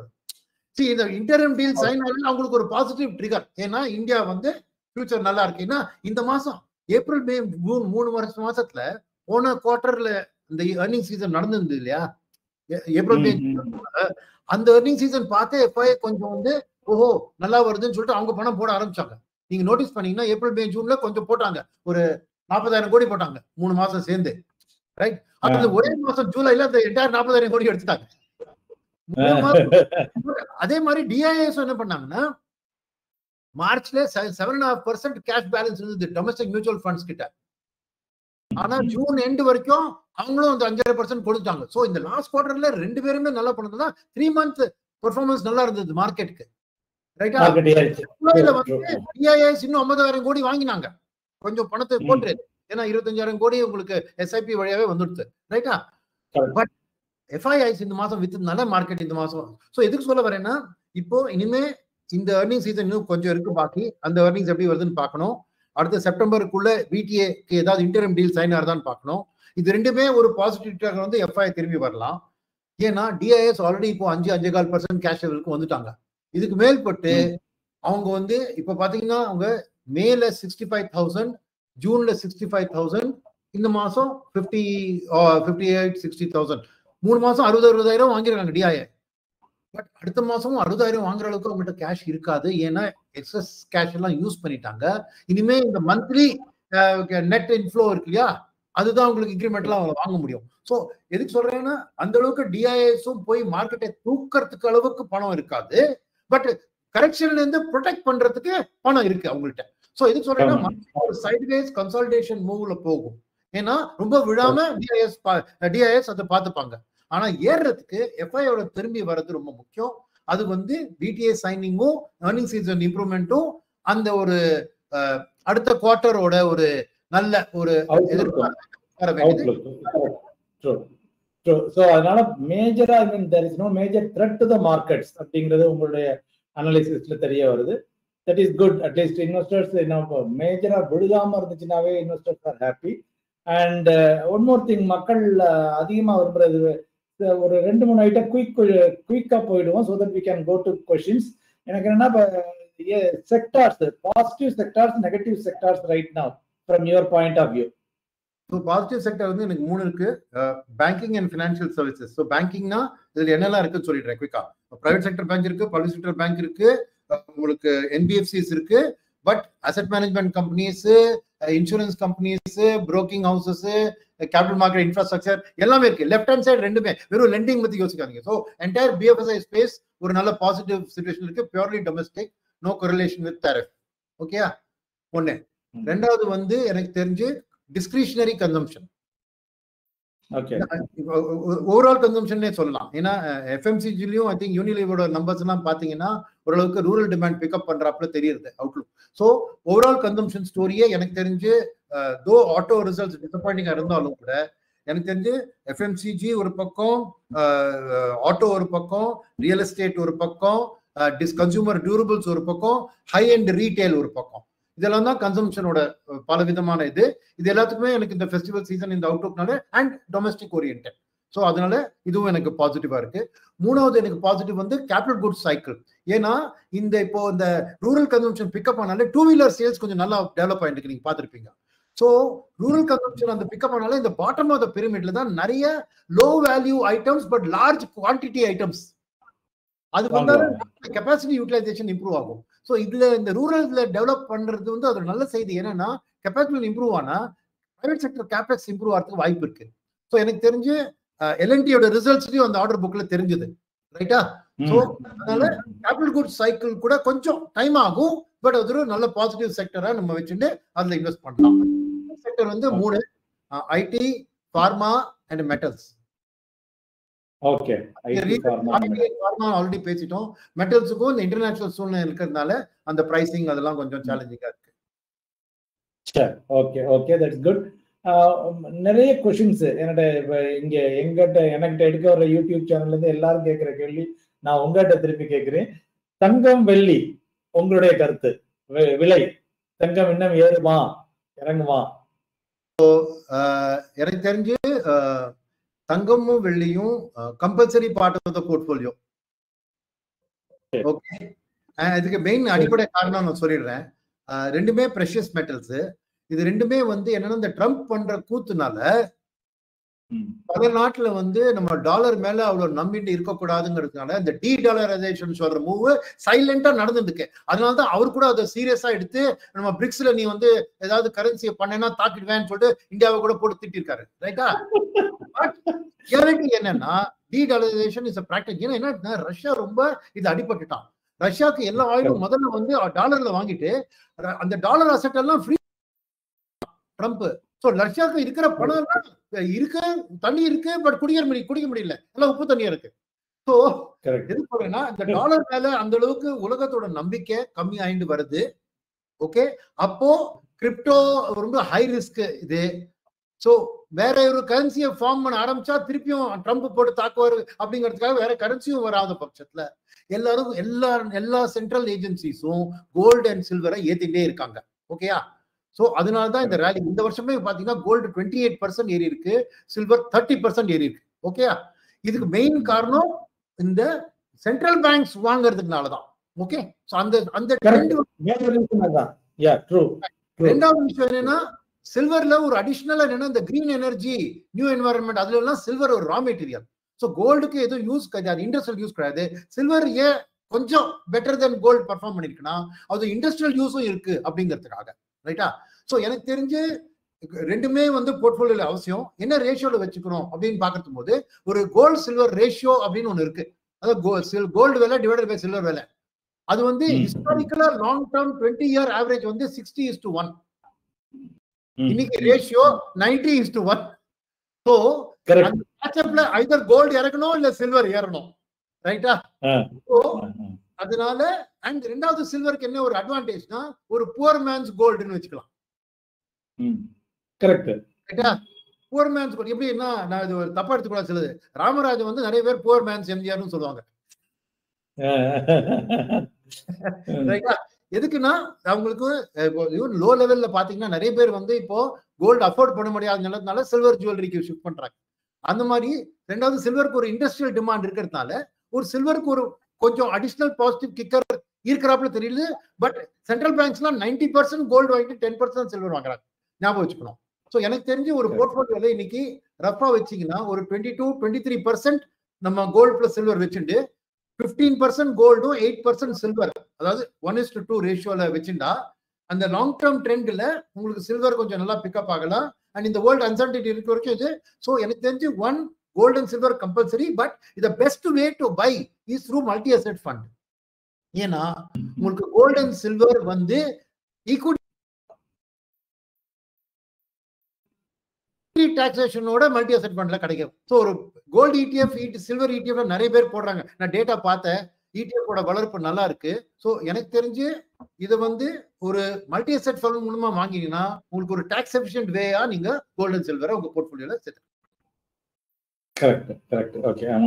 ஆன் தட் நோட், இப்ப கோல்டு சில்வரை பியூரா வாங்கினாங்கனாலும், பியூர் இந்த சென்ஸ் ஃபண்டா வாங்கினாங்கனாலும், மியூச்சுவல் ஃபண்ட் வாங்கினா 2 இயர்ஸ்ல ஈக்விட்டி டாக்ஸேஷன், அண்ட் இடிஎஃப் வாங்கினாங்கன்னா 1 இயர்ல ஈக்விட்டி டாக்ஸேஷன் ஆஃப் லேட்டஸ்டா. Anyway, so the other thing is overall, we will get into questions slowly, and one more before finishing, உங்களுடைய advice for investors, general mutual fund investors, how to approach this market, general எப்படி என்ன பண்ணணும் அப்படிங்கிறது, what is your thought process? Thought process is that, see, நம்ம வந்து இந்தியாவோட future எதிர்காலம் நல்லாவே இருக்கு, ரைட்டா? அண்ட் ரெண்டாவது வந்து நம்மளுக்கு வந்து ஒரு கன்சிஸ்டண்டா ஒரு லாங் டேர்ம்ல இன்ஃபிளேஷன் பீட் பண்றக்கூடிய அசெட்டுக்கு இருக்கிற குவாலிட்டி வந்து ஈக்விட்டிக்கு இருக்கு. கோல்டு காமிச்சிருக்கு, but there are periods in time and gold has not perform well. இன்னைக்கு நல்லா பெர்ஃபார்ம் பண்ணனால ஒரு 20 இயர் ரிட்டர்ன் கூட கோல்டு நல்லா தெரியுது. பட் ஈச் இயர் எடுத்துன்னு பாத்தீங்கன்னா ஒரு மிக்சடு தான் பெர்ஃபார்மன்ஸ். பட் இந்த வருஷம் நல்லா பண்ணிருக்கோம், gold has over taken it, அதனால இந்த மாதிரி உங்களுக்கு லாங் டேர்ம் ரிட்டர்ன் நல்லா தெரியுது. பட் எனக்கு தெரிஞ்சு ஈக்விட்டி தான் ஒரு கன்சிஸ்டண்டா ஒரு இன்ஃபிளேஷன் பீட்டிங் அசெட் கிளாஸா இருக்கணும். அண்ட் மூணாவது என்னன்னா, நம்ம நாட்டோட மியூச்சுவல் ஃபண்ட் பெனிட்ரேஷனை பாத்தீங்களா, ஈக்விட்டி பெனிட்ரேஷனை பாத்தீங்கன்னா, the scope for it to go up is tremendous. அதனால தான் இவ்வளவு நிறைய நியூ எம்சிஸ்ல கூட வராங்க. ஸோ எதுக்குன்னா இந்த ஒரு கன்சிஸ்டன்ட் பையிங் சப்போர்ட் இருக்கிறதுனால equity will continue to be the best performing asset class அப்படிங்கிற நம்பிக்கையை நீங்க வச்சுக்கலாம். ஆனா இது ரெண்டுத்திலயும் என்னன்னா டைவர்சிபிகேஷன் அண்ட் எக்ஸ்பர்டீஸ், இது ரெண்டும் ரொம்ப முக்கியம். ஏன்னா டைவர்சிபிகேஷன் மியூச்சுவல் ஃபண்ட் கொடுக்கறது, எக்ஸ்பர்டீஸ் மியூச்சுவல் ஃபண்ட் மேனேஜர் கொடுக்குறாரு. ஸோ இது ரெண்டுமே உங்களுக்கு ஒரு நேவிகேட்டிங் கைடு மாதிரி ரொம்ப முக்கியம். அண்ட் இதை மீறி உங்களுக்கு ஒரு ப்ராப்பர் அட்வைசர் தேவை. ஏன்னா சில மியூச்சுவல் ஃபண்ட் நல்லா பண்ணும், சில நல்லா பண்ணாது, சில ஃபண்ட் மேனேஜர் நல்லா பண்ணாங்க, ஒருத்தருக்கு ஒரு ஸ்டைல் இருக்கும், அந்த ஸ்டைலை பேஸ் பண்ணி பண்ணும். ஸோ நீங்க டைவர்சிஃபை வந்து ஸ்டாக்ஸ்லயும் செக்டர்ஸ்லயும் ஃபண்ட் மேனேஜர் டைவர்சிஃபை பண்ணிடுவாரு. பட் ஃபண்ட் மேனேஜரை டைவர்சிஃபை பண்ணோம்னா ஒரு அட்வைசரால தான் முடியும். ஸோ இதுக்கு சொல்றேன்னா அந்த ஒரு advice plus diversification plus stock selection இருக்கு இல்லையா, இந்த மூணுமே நீங்க யூஸ் பண்ணீங்கன்னா உங்களுக்கு டெஃபினட்டா ஒன்லி திங், ஒரே ஒரு ஃபைனல் அட்வைஸ், எந்த இன்வெஸ்ட்மெண்ட் நீங்க பண்ணாலும் ஒரு கோல் வச்சு பண்ணுங்க. சும்மா போட்டுட்டு அப்பதான் உங்களுக்கு மார்க்கெட் ஏறச்சு ஐயோ நான் புக் பண்ணிட்டோமா, இறங்கரிச்ச பயந்துட்டு என்ன பண்றது, இந்த பயம், கிரீட் அண்ட் ஃபியர், அந்த ரெண்டுத்தையும் நீங்க வளர்க்கணும்னா ஒரு கோல், நோக்கத்தை வச்சுங்க. அந்த நோக்கம் அடைஞ்சா மார்க்கெட் என்ன நிலைமையில இருந்தாலும் நீங்க ரிடீம் பண்ணி அந்த நோக்கத்துக்கு அந்த பணத்தை யூஸ் பண்ணிடுங்க. ஏன்னா அப்பதான் உங்களுக்கு ஒரு கிளாரிட்டி, ஒரு தாட் வரும். ஏன்னா ஒரு கப்பல் வந்து போயிட்டு இருக்குன்னா அது எந்த பக்கம் போறது, காம்பஸ் இருக்கும், ஆனா மழை பெய்யுறது, அலை அடிக்கிறது, அந்த லைட் ஹவுஸ் தான் அதை காமிக்கும் எங்க போகணும். ஷோரை ரீச் பண்ணணும், இந்த லைட் ஹவுஸை பார்க்கணும். அந்த மாதிரி ஒரு கோல் உங்களுக்கு ரொம்ப முக்கியம். அந்த கோலை வச்சிருந்தீங்கன்னா நீ எந்த டெசிஷனுமே அந்த கோலுக்கு நெருங்கிட்டேனா இல்லையா அதை பேஸ் பண்ணி உங்க redemption decision should only be based on the goal. வேற எதுவுமே பண்ணக்கூடாது. Very good, very good, very good. ரொம்ப சக்சஸ்ஃபுல்லா சொல்லிட்டீங்க. Let us get into the questions. People are putting their questions. So இதுல வந்து இப்ப T Sivasailam is one of our valued customers. He is an auditor from Tirunelveli. அவருடைய comments வந்து very good explanation on the subject of Trump tariff. Appearance is deceptive, but I am not sure about the cost of manufacturing of $1+ in India. $1.5 per hour, whatever you told. I am not sure about it அப்படின்னு சொல்றாரு. இல்ல, but that is a public data தான் நான் எடுத்திருக்கேன். Actually right number is $1.6 per hour. Okay. Data $1.6 per hour. 1 point. Okay, very good. So next Sarvesh அப்படிங்கிறவர் வந்து how is electric vehicle sector developing in India? EV sector, how is it developing? EV sectorல வந்து development is good because the future வந்து நம்ம oil dependence கம்மி பண்ணோங்கிறதுக்காக good. But நான் overall என்ன notice பண்றேன்னா கவர்மெண்ட்ல கூட அந்த அளவுக்கு இன்னும் அந்த சப்சிடி சப்போர்ட் அதெல்லாம் ஏற்ற மாட்டேங்கிறாங்க. ஸோ ஓரளவுக்கு அது இன்னும் கொஞ்சம் ஏற்றினானா ஃபியூச்சர் இன்னும் நல்லா இருக்கும். ரெண்டாவது விஷயம் என்னன்னா இனிஷியலா இவியோட சக்சஸ் உங்களுக்கு அந்த இவி இன்வெஸ்ட்மெண்ட்ல ரிட்டர்ன்ஸ் வரும். அதாவது ஒரு மஹிந்திரா வந்து ஒரு இவி பிளான்ட் செட்டப் பண்றான், யாரெல்லாம் அந்த இவி பிளான்ட்டுக்கு சப்ளை பண்ண போறாளோ அவன் தான் ஃபர்ஸ்ட் உங்களுக்கு இதுல வெல்த் கிரியேஷன் கிரியேட் பண்றவங்க. அந்த இவி வெஹிக்கிள் வந்து யூஸ்வல் ஆட்டோல டிமாண்ட் அண்ட் சப்ளை, திடீர்னு 10 கம்பெனி லான்ச் பண்ணும், சப்ளை எங்கமா போகும், விலையெல்லாம் இறங்கும், அப்புறம் ஒரு ஷார்டேஜ் வரும். அது ஒரு சிக்லிக்கல், ஆட்டோ இண்டஸ்ட்ரியோட சிக்லிக்காலிட்டி இவி இண்டஸ்ட்ரிக்கும் வரும். பட் அந்த இவி டெவலப்மெண்ட் ஸ்டேஜ்ல இருக்கிறதுனால இவி கூட அந்த இன்ஃப்ராஸ்ட்ரக்சர் கிரியேஷன், இப்ப சார்ஜிங் பாயிண்ட்ஸ் வரணும், இது வரணும், அதுல வந்து உங்களுக்கு பாத்தீங்கன்னா நிறைய கம்பெனிஸ் வந்து நல்ல ஒரு ப்ராஃபிட் ஆப்பர்ச்சுனிட்டி இருக்கு. So it's a good investment from that angle. Okay, okay. உங்களுடைய பழைய colleague Karthikesh Rangan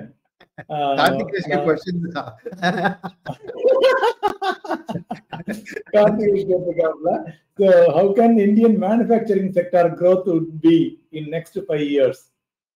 It is felt bit muted now அப்படின்னு கேக்குறாரு. இல்ல, டெஃபினட்டா இட் இஸ் மியூட்டட். ஏன்னா என்ன இதுல விஷயம்னா, சி நம்ம skill has to come, the cart before the horse மாதிரி இருக்கு. PLI ஸ்கீம் வந்து படப்படவே லான்ச் பண்ணி 5% கேஷ் பேக் ஃபார் 5 years கொடுத்து எல்லாம் அனௌன்ஸ் பண்ணாங்க. ஏன் டேக் ஆஃப் ஆகல? எலக்ட்ரானிக்ல தான் டேக் ஆஃப் ஆச்சு. ஏன்னா நாட்டில் வந்து we have not invested in the skill development. Skill development ரெண்டாவது ஓரளவுக்கு ஒரு ஆட்டோமேஷன் வருது நம்ம தடுக்கிறோம். ஏன்னா நம்மளுக்கு labour general creation is important. But without the automation சைனால அதான் அந்த பேலன்ஸ் பண்ணிட்டு இருக்கான். ஸோ அந்த ஆட்டோமேஷன் ஏஐ அங்கேயும் ஏஐயோட பயன். ஓகே, ஸோ அந்த ஒரு எலக்ட்ரானிக் மேனுஃபேக்சரிங் அந்த அந்த அதை கிக் பண்ணணும், அந்த ஸ்கில் டெவலப்மெண்ட். ஸோ இந்த 5 years அவுட்லுக்ல I am not confident that it will make a big difference because skill development இன்னும் 5 years ஆகும். The new change. See, first of all, நான் 65 years old ஆயிட்டேன், அதனால I am too old for this. But 50s இருக்கிற parents வந்து அவங்க சில்ட்ரனை முதல்ல ID கம்பெனிக்கு வேலைக்கு அனுப்பாம சிவில் இன்ஜினியரிங், கெமிக்கல் இன்ஜினியரிங் அதுல போய் அனுப்பிச்சு ரியல் ஸ்கில்ஸ், மேனுஃபேக்சரிங் தேவையான ஸ்கில்ஸ் வந்து வரணும். அது மாறிட்டு இருக்கு. ஐஐடி பாம்பேல பார்த்தேன்னா நிறைய வந்து demand for regular engineers companies ஆரம்பிச்சிருக்கு. So 5 years is too short a time Karthikesh. எனக்கு தெரிஞ்சு 10 years டைம்ல டெஃபினட்டா we will see a big change. But 5 yearsல அந்த ப்ராசஸ்ல there will be a change தவிர it needs a lot of நான் சொல்றேன் இம்ப்ரூவ்மெண்ட் அண்ட் இன்வெஸ்ட்மெண்ட். அண்ட் ரெண்டாவது விஷயம் இதுல நம்ம இந்த டாரிஃப் விஷயத்துல இது சம்பந்தப்பட்டது இருக்கு. ஏன்னா அமெரிக்கால இருந்து வந்து கம்பெனிஸ் இப்போ இந்தியால வந்து செட்டப் பண்ணி, சைனா எப்படி சக்சீட் ஆச்சு மேனுஃபேக்சரிங்ல, அமெரிக்கன் மேனுஃபேக்சரிங் கம்பெனிஸ் சைனால வந்து பிளான்ட்டை கிரியேட் பண்ணி தான் பண்ணிக்கிறாங்க. இப்ப இருக்கிற ட்ரம்போட சூழ்நிலையில அவரு வந்து ஏற்கனவே ஆப்பிள் வந்து நீ இந்தியால மேனுஃபேக்சர் பண்ணாத, நீ அமெரிக்காலயே பண்ணு, நீ ஏன் இந்தியாவுக்கு போற? சோ அதுல நம்ம இந்த ஃபாரினர்ஸை வந்து இங்க வர வைக்கிறது, அதுதான் பிஎல்ஐயோட நோக்கமா இருந்தது. அந்த அளவுக்கு சக்சஸ் ஆகல accept electronics. So we have to see that இந்த ட்ரேட் டீல்ல கூட எப்படி நம்ம வந்து அமெரிக்காவோட எம்என்சிஸோட ஒரு வின் வின் சிச்சுவேஷன் மாதிரி, அதாவது கொஞ்சம் மேனுஃபேக்சரிங் அங்க பண்ணு, கொஞ்சம் இங்க பண்ணு, எப்படியாவது ஒரு சொல்யூஷன் கண்டுபிடிக்கணும். ஏன்னா நம்மளுக்கு ஹோம் க்ரோன் டெக்னாலஜி பண்ணலாம். இப்போ டிஃபென்ஸ்ல பாத்தீங்கன்னா ஆத்ம நிர்பரத்தானாலதான் நம்ம ட்ரோன்ஸ் UAVs எல்லாம் நல்லா பண்ணிருக்கு. ஸோ நம்ம இந்தியன் மேனுஃபேக்சரிங் மட்டத்தட்ட வேண்டாம், ரைட்டா? But at the same time it be much slower process. நம்ம எதுவுமே டொமஸ்டிக்காவே பண்ணோம்னா. So foreign capital, foreign technology இதெல்லாம் ரொம்ப முக்கியம் for the manufacturing to pick up. அதுக்கு வந்து 1991 எடுத்த டீலைசன்சிங் டெசிஷன்ஸ் மாறி கவர்மெண்ட் கொஞ்சம் ஸ்ட்ராங்கா வெளிநாட்டு MNCஸ்க்கு இங்க வரதுக்கு இன்னமும் ரெட் கார்பெட்டை ரோல் அவுட் பண்ணணும். ஸோ இதெல்லாம் நடந்தா வரும். பட் 5 years எனக்கு தெரிஞ்சு கொஞ்சம் ஒரு tight schedule. Very good. Okay. Sivakumar, probably I will answer this question. Why some of the FlexiCap funds does not perform well? I don't want to mention any particular scheme. So like, unusual situation. நான் name எடுக்காமயே நான் சொல்றேன். See, very clear. இதுல தான் ஒரு அட்வைஸோட value இருக்கு. எதுக்கு சொல்றேன்? Very simple. FlexiCapல choices இருக்கு இல்லையா? எவ்வளவு லார்ஜ் கேப் வாங்கலாம், எவ்வளவு மிட் கேப் வாங்கலாம், எவ்வளவு ஸ்மால் கேப் வாங்கலாம், ரைட்? ஒண்ணு. ரெண்டாவது, நான் எவ்வளவு இந்த செக்டர் வாங்கலாம், அந்த செக்டர் வாங்கலாம், அந்த செக்டர் வாங்கலாம், ரைட்? சோ ஒரு ஃபண்டை சும்மா ஃபிளெக்ஸி கேப்னு சூஸ் பண்ணக்கூடாது. அந்த ஃபண்ட் மேனேஜரோட தாட் ப்ராசஸ் என்ன? நான் என்னோட ஃபிளெக்ஸி கேப்ல 80% லார்ஜ் கேப்ல வச்சுப்பேனா? அப்போ பாத்தீங்கன்னா 3 வருஷம் 1 year our small cap and mid cap outperform. So எந்த ஃபிளெக்ஸி கேப் அண்டர் பெர்ஃபார்ம் பண்ணிட்டுனா அவங்க லார்ஜ் கேப் தோங்கிட்டே உட்காந்துருக்காங்க. யார் கொஞ்சம் ஃபிளெக்சிபிளா இருந்துக்கோங்களோ அவங்க அவுட் பெர்ஃபார்ம் பண்ணிருக்காங்க. ஸோ இது வந்து அந்த ஃபண்ட் மேனேஜரோட தாட் ப்ராசஸை புரிஞ்சுக்கணும். ஏன்னா நீங்க ஏற்கனவே நடந்து அதை வச்சு பண்ண முடியாது. அவரு பழனியப்பன் சார் வந்து போய் ஃபண்ட் மேனேஜர்கிட்ட பேசி அவங்க தாட் ப்ராசஸ்ல எப்படி என்னோட ஃபிளெக்ஸி கேப்ல நான் sector cum cap cover allocation பண்ண போறேன்னு தெரிஞ்சுட்டு அதை பேஸ் பண்ணி நீங்க சூஸ் பண்ணாதான் you can take the next value. Because that fund manager is very clear. நான் லார்ஜ் கேப்ல நம்பி இருக்கேன் சொல்றாரு. அதனால அண்டர் பெர்ஃபார்ம் பண்ணா அட்லீஸ்ட் அவர் அதை நம்பிட்டு பண்றாரு. அந்த கிளாரிட்டி நம்மளுக்கு வேணும். ஓகே, சோ எதுக்கு சொல்றேன்னா அந்த underperforming flexi cap fund அடுத்த 5 வருஷத்துல அவுட் பெர்ஃபார்மிங் ஆகலாம் இஃப் த சிச்சுவேஷன் சேஞ்சஸ். அதுதான். சோ அதுதான். But Chokkalingam much better in selecting the thank you so much. Navina வந்து just in this current situation SIP or lump sum mutual fund is a better approach. Which one அப்படினு கேக்குறாங்க. SIP இது வந்து இதுதான் தப்பான பீப்பிளோட அபிப்பிராயம். It's never SIP versus lump sum. ஏன்னா உங்க அவுட்லுக் வந்து 2 years அவுட்லுக் இருந்தா தான் இந்த क्वेश्चनக்கு ரெலவென்ஸ் இருக்கு. ஒரு 2 year அவுட்லுக்ல நான் எனக்கு இருக்கிற தொகையை வந்து நான் 6ஆல வகுக்கிறதா 12ஆல வகுத்து போடுறதா, ஏன்னா வாலடைல் டைம் அப்புறம் 1 year கழிச்சு அது மார்க்கெட் ஏறும்போது எனக்கு ஒரு ரோபி காஸ்ட் ஆவரேஜிங் பெனிஃபிட் வந்திருக்கும் அப்படின்னு யோசிப்பேன். But when you are thinking about a 5 year term, நீங்க ஸ்டாகர்ட் பண்ணாலும் போட்டாலும் சரி, லம்சம் பண்ணாலும் சரி, it doesn't make a difference. So எதுக்கு சொல்றேன்னா நீங்க ஒரு 2 year அவுட்லுக்ல கேட்டீங்கன்னா எனக்கு கேட்ட எஸ் இன்னைக்கு SIP is better than lump sum. Because கொஞ்ச நாளைக்கு வாலட்டிலிட்டி முன்னாடி தெரியுது. அந்த வாலட்டிலிட்டில உங்களுக்கு ஸ்டாகர்ட் பண்றது better. But rather than take SIP அந்த லம்ப் சம்மே நீங்க ஸ்டாகர்ட் போட்டுருக்கு. அப்போ நீங்க வந்து you not lock down to SIP. SIPனா நீங்க 10 year முதல்ல டிசைட் பண்ணணும் இல்லையா? இல்லைன்னா போய் ஸ்டாப் பண்ண SIP எதுக்கு தேவை? ஸோ அப்படி உங்களுக்கு ஒரு ஷார்டர் டேர்ம் அவுட்லுக் இருந்திருக்குன்னா ஸ்டாகர்ட்ல போடுங்க. ஏன்னா ஸ்டாகர்ட்ல போடுறது 2 அட்வான்டேஜ் இருக்கு. ஒன்னு, நீங்க எப்போ உங்களுக்கு முடிஞ்சிருத்தோ அந்த நேரத்துல ஃபுல்லா மொத்த தொகையை போட்டுடலாம். ரெண்டாவது, அந்த மாசம் மாசம் ஒரே தேதியில போட்டோம்னு அவசியம் இல்லை. இன்னைக்கெல்லாம் இந்த மாதிரி ஒரு த்ரெட் வருதோ மார்க்கெட்டுக்கு, tariff threat, Indo Pak war threat, அன்னைக்கு கொஞ்சம் அதிகமா நீங்க பணம் போடலாம். ஸோ ஒரு ஸ்டாகர்ட் இன்வெஸ்ட்மெண்ட் அப்ரோச் வச்சுக்கிறது for a 2 year horizon is good. But 5 years horizon இருந்தா எனக்கு தெரிஞ்சு லம்சம் ஆர் ஸ்டாகர்டா it doesn't matter. Doesn't matter. Yeah, definitely. In a long term line, all the things gets corrected out. Only short term la the risk all those things generally. And then once are under pressure of government, is it true? LIC mutual fund, SBI mutual fund are under pressure of government. Is it true? False. I don't. Definitely வந்து அந்த வந்து there is no influence of the government on either of the mutual fund, any mutual fund in the country. Mutual fund. They won't generally. And Balaji Gunasegaran, where will Sensex be in 2030? Probably with that we can wind up.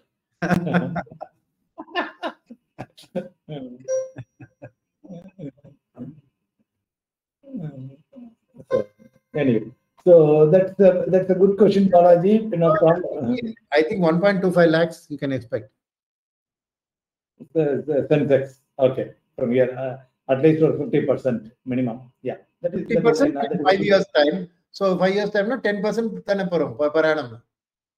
Correct. It is very reasonable. It is easy to achieve. Yeah, it is the minimum thing. So anyway, thank you. With that, probably lunch time I asked you for 1 hour, but you are very generous with your time. No problem. Thank you so much. Thank you so much. It is always pleasure meeting you. நம்ம இடையில அன்னைக்கு இதுல மீட்டிங்ல மீட்டிங்ல பாக்கையோட சொல்லுங்க பண்ணிடுவோம் அப்படின்னு சொன்னீங்க. So thanks for the encouraging words, and always love your association.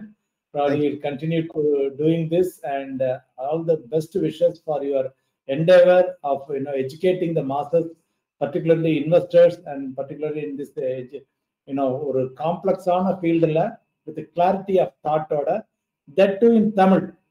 Tamil, that is the most plus point, because regional content is the most wanted thing now. Anyway, thank you so much. Appreciate it. ஒரே விஷயம் எதுக்கு நான் சொன்ன மாதிரி இந்த knowledge நான் வந்து I wanted to give it to people, give back மாதிரி. ஸோ 2 சேனல் வச்சிருக்கேன்னா, ஒரு YouTube channel sense and simplicity okay அப்படின்னு ஒரு யூடியூப் சேனல் இருக்கு. அதுல வந்து என்னோட மீடியாவோட videos English channel, Tamil channel, Hindi channel 3மே அதுல போட்டேன். அதே மாதிரி ஒரு ஃபேஸ்புக் பேஜும் இருக்கு, மார்க்கெட்டனாமிக்ஸ் சிம்பிளிஃபைட். அதாவது மார்க்கெட்டும் எக்கனாமிக்ஸும் சிம்பிளா, அது நான் வந்து 8 மொழியில போடுறேன். 3 மொழி எனக்கு தெரிஞ்ச மொழி, அது மொத்தத்தெல்லாம் நான் டிரான்ஸ்லேஷன் யூஸ் பண்ணி பண்றேன். ஸோ இங்கிலீஷ், ஹிந்தி, தமிழ், தெலுங்கு, மலையாளம், கன்னடா, குஜராத்தி, மராட்டி, ரைட்டா? ஸோ நீங்க அந்த ஃபேஸ்புக்ல போய் யூ கேன், ஏன்னா அதுல வந்து இந்த சிம்பிளிஃபைட், ஏன்னா அந்த என்னோட நோக்கமே அந்த இதெல்லாம் காம்ப்ளெக்ஸ் திங்ஸ் எல்லாம் சிம்பிளா எக்ஸ்பிளைன் பண்ணணும். ஸோ யாருக்கெல்லாம் இன்ட்ரெஸ்ட் இருக்கோ ஃபேஸ்புக்ல போய் நீங்க அந்த பேஜை ஃபாலோ பண்ணலாம். மார்க்கெட்டானமிக்ஸ் சிம்பிளிஃபைட். அண்ட் வீடியோஸ்க்கு வந்து என்னோட YouTube channel sense and simplicity, இது ரெண்டும் ஃபாலோ பண்ணீங்கன்னா உங்களுக்கு that will be useful to you. Great. Thank you. We'll meet another time. சென்னையில இருக்கீங்க. Thank you. All the best. எல்லாருக்கும் happy investing. Thank you all the listeners and our subscribers. Thank you everyone. Thank you for joining.